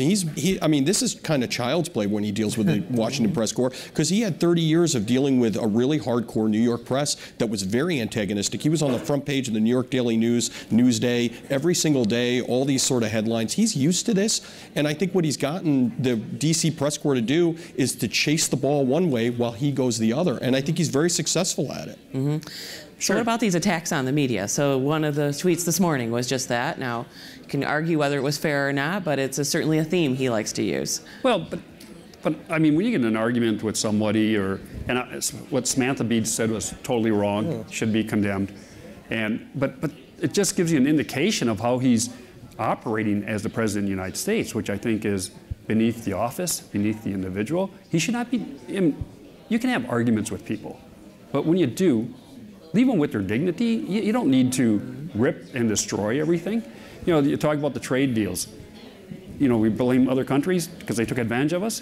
It was the U.S. Senate and the House of Representatives that agreed to those trade deals. So, yes, should they be renegotiated? Should it be fair? Sure. But I don't think you can blame other countries for us agreeing to a trade agreement.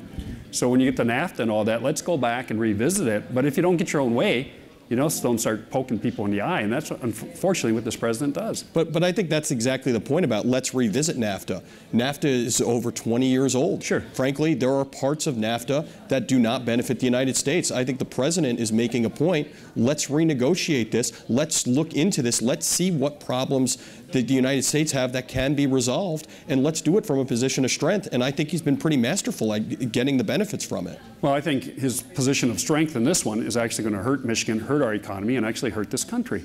Well, we'll see. But for right now, what the empirical data says is it's actually helping. Well, it's just started today. I don't know how it can be helping when it just started today. So, I mean, let's give it a little time.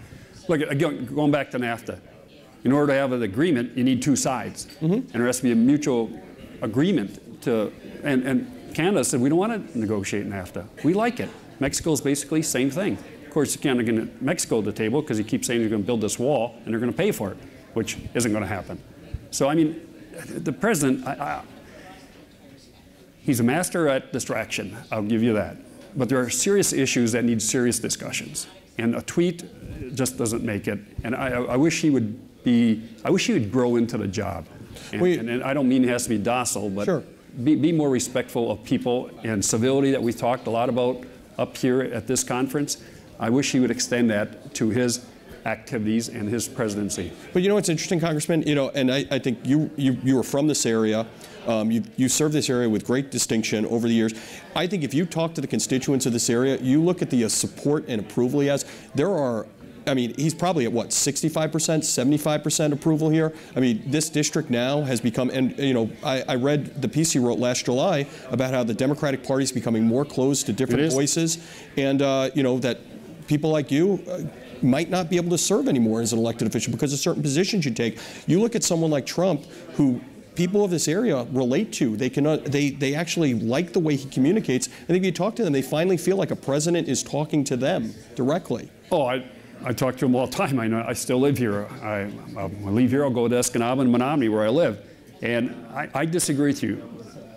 They may support his policies. They do not like his rhetoric. They do not like the way he talks. They do not like the undignified way he conducts himself. So, now, does that mean they're going to vote against him or throw him out or something? No. But if everyone you talk to, they'd say, can't he just tone it down a little bit? Can't we just be more respectful of each other? Can't we bring some civility to this discussion? So in the few minutes we have left, I wanted to jump to the next thing, or maybe the last thing, which is this November election coming up. And, you know, to Trump or not to Trump, right, in the election. We've seen Attorney General Bill Schuette, as he's running for governor, really embracing President Trump. We've seen others less so.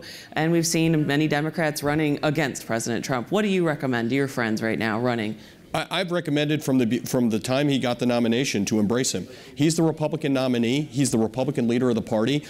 You will be the Trump candidate as a Republican whether you embrace him or not.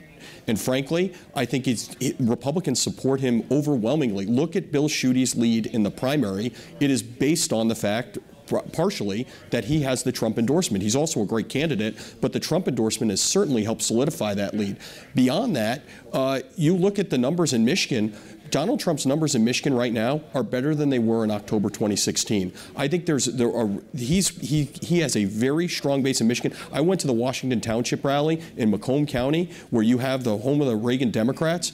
It was a massive turnout and a massive amount of support. I think Republicans are going to do very well this cycle. As a Democrat, I would ignore Trump. Just ignore him. I mean, when I ran up here, I didn't bring in all kinds of national leaders. You have to run on your own party, your own agenda. You know, what are the issues that are important to you? What's important to Northern Michigan? Jobs, the economy, things like this. That's what you run on. Just ignore the president. And you're the person who's on the ballot, not the president. So tell people what you're going to do for them. Ignore the president. He's going to be a distraction anyways. Just ignore it. Do your own job. Do your job, and you'll be okay in politics. And I would predict that if the election was today, Trump would lose Michigan. To Bernie Sanders or to Elizabeth Warren? Probably to someone like Tim Ryan from Ohio. I think our party's going to swing back. You're not going to have a Bernie Sanders or Elizabeth Warren as our nominee. Maybe a Mark Warner out of Virginia. Something like that. I mean, it's interesting to watch the division in the Democratic Party. People talk about the division in the Republican Party, but you take a look at this last Democratic State Convention, there were a lot of divisiveness, there was a lot of fraying, and frankly, there's a lot of division, and I've talked to a lot of Democrats up here, that has not been repaired. But see, Stu, like I've always said, you know, I don't belong to an organized party. I'm a Democrat, okay? And Will Rogers is the one who said that many years ago, and he's still correct today. You know, I don't belong to an organized party. I'm a Democrat. So you're an outlier. I'm an outlier, maybe. Yeah.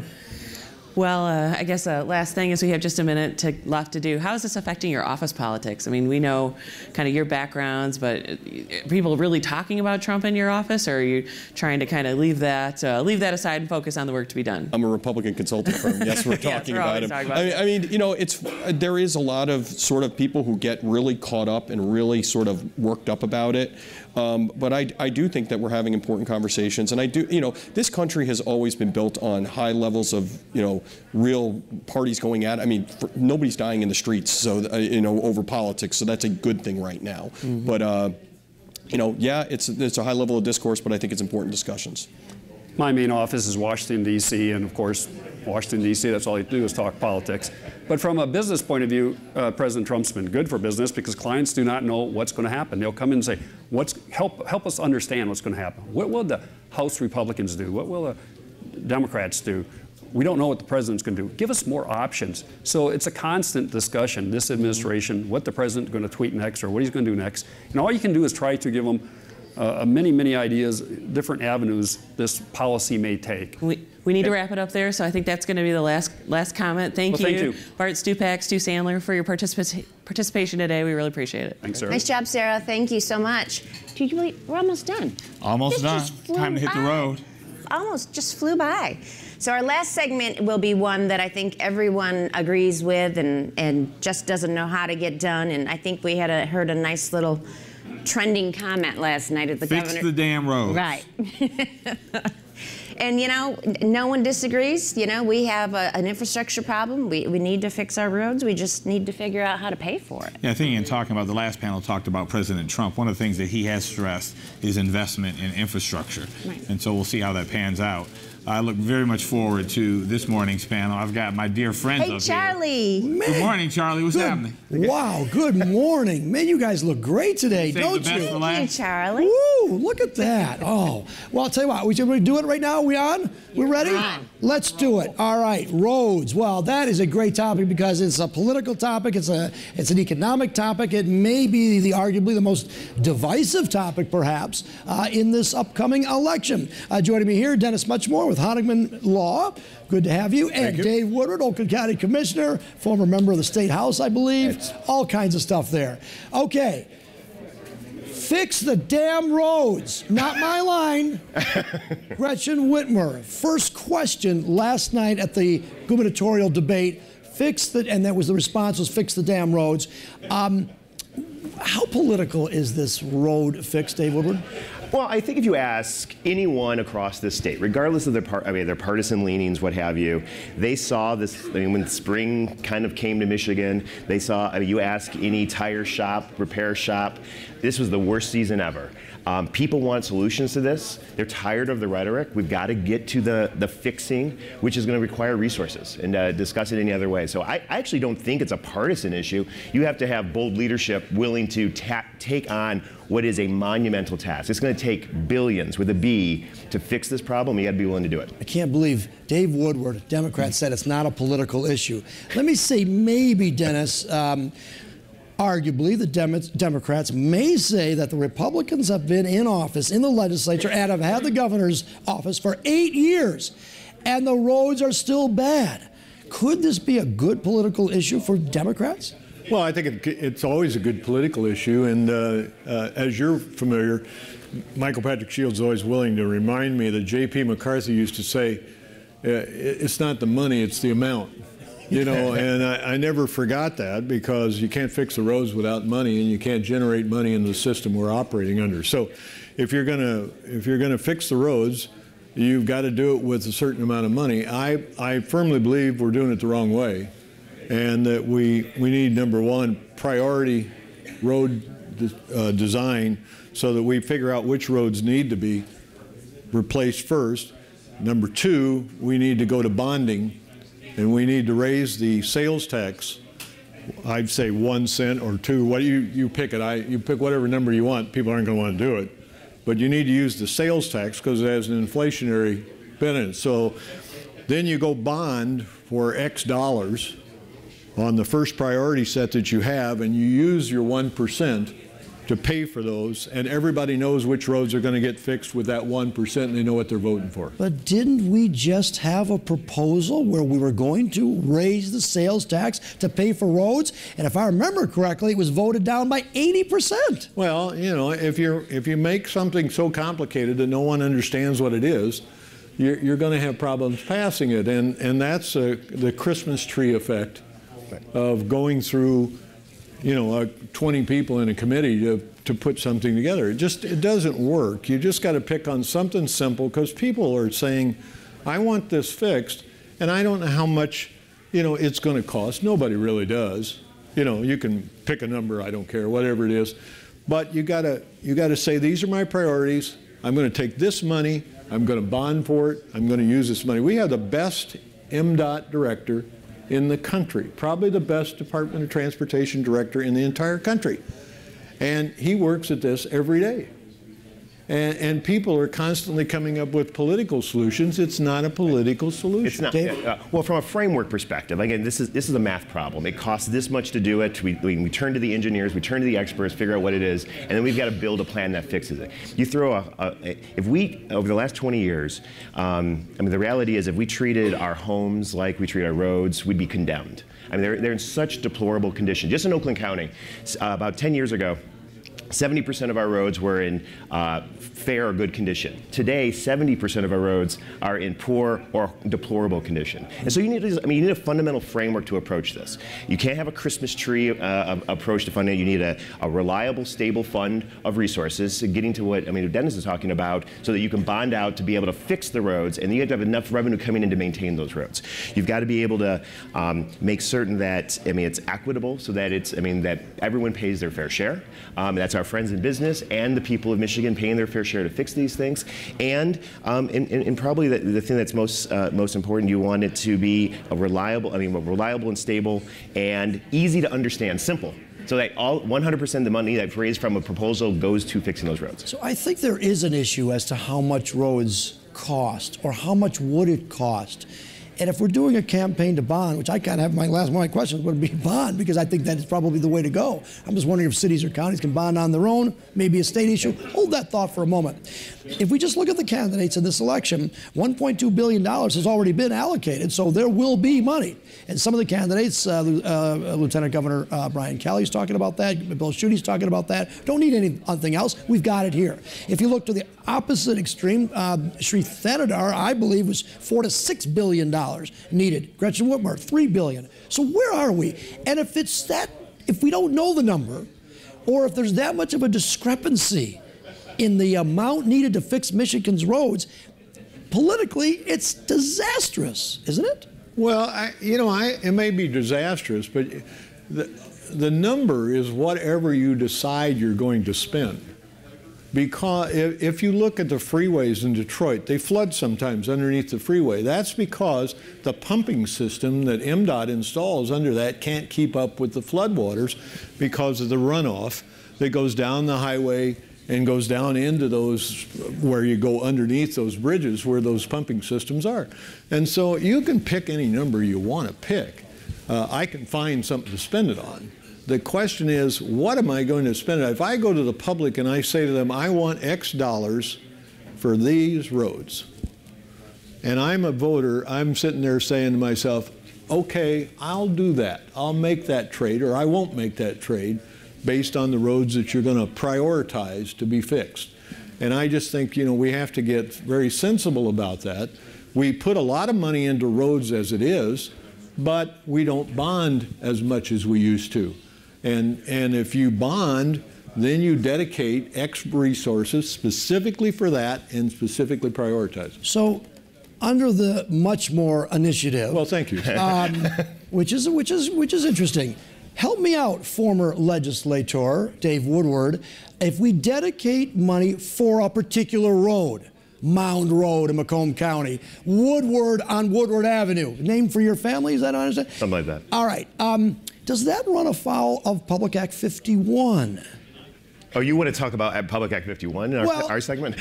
Well, but the idea, the concept, and I'm going to generalize 51 because it's very complicated, but basically you have to treat, everybody gets a share equally. Right.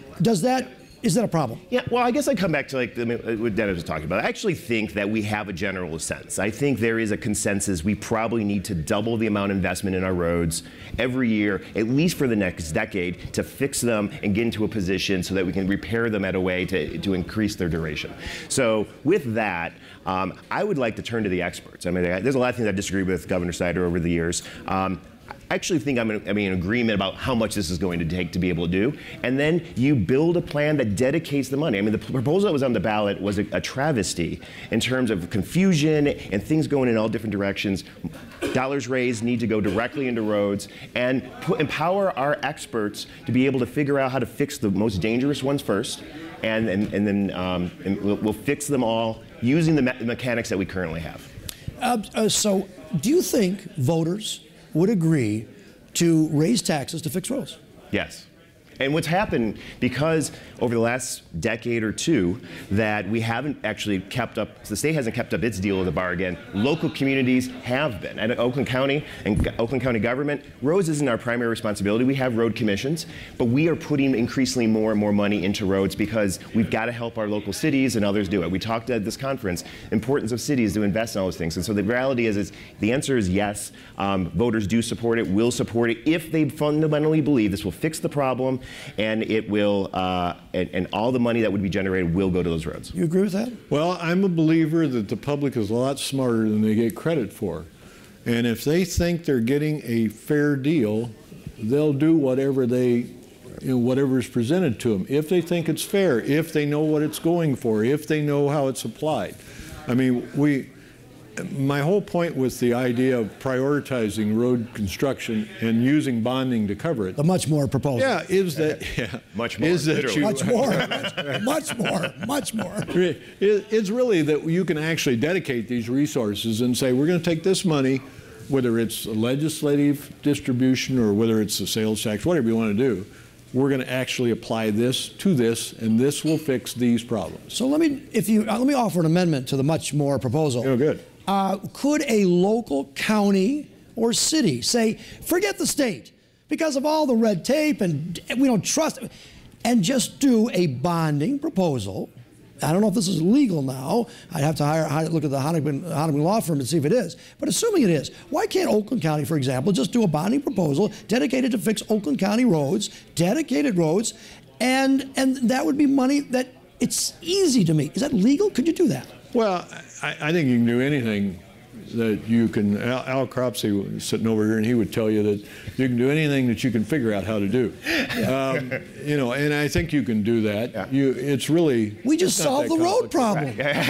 This is Mackinac Policy Conference. What we want to do. A much more proposal with an amendment. We do not want 83 individual strategies to fix these roads. I mean, the reality is that our entire state's economy, the safety of our roads rests. I mean, the state has a very key role in this. I think local communities have been trying to step in to fill the void when leadership hasn't stepped forward. I mean, there are political realities we have to get through. But if you're honest with people, this is what it's going to cost. And get to that. This is what it's going to cost to do the following things. I fundamentally do believe that people will support it. And if we make some cost sharing to do that, let's put that on the table to figure it out. Maybe the state can guarantee the bonds. I don't know if that's possible. Oh, yeah. That'd be great. I think they can. I mean, state bonds are highly rated. The Department of Transportation's never defaulted on a bond. And I keep saying, Kirk Steil was a tremendous director, and he's nationally recognized. He was president of the National Association, and he's been through 2 administrations. And they were a different kind of administration. So you can do this stuff. It's just a will. We have a couple more minutes left. Okay. Where do we go next year? Are we still going to be talking about roads, do you think? Well, I think we're going to be talking about as long as we live in the northern climate.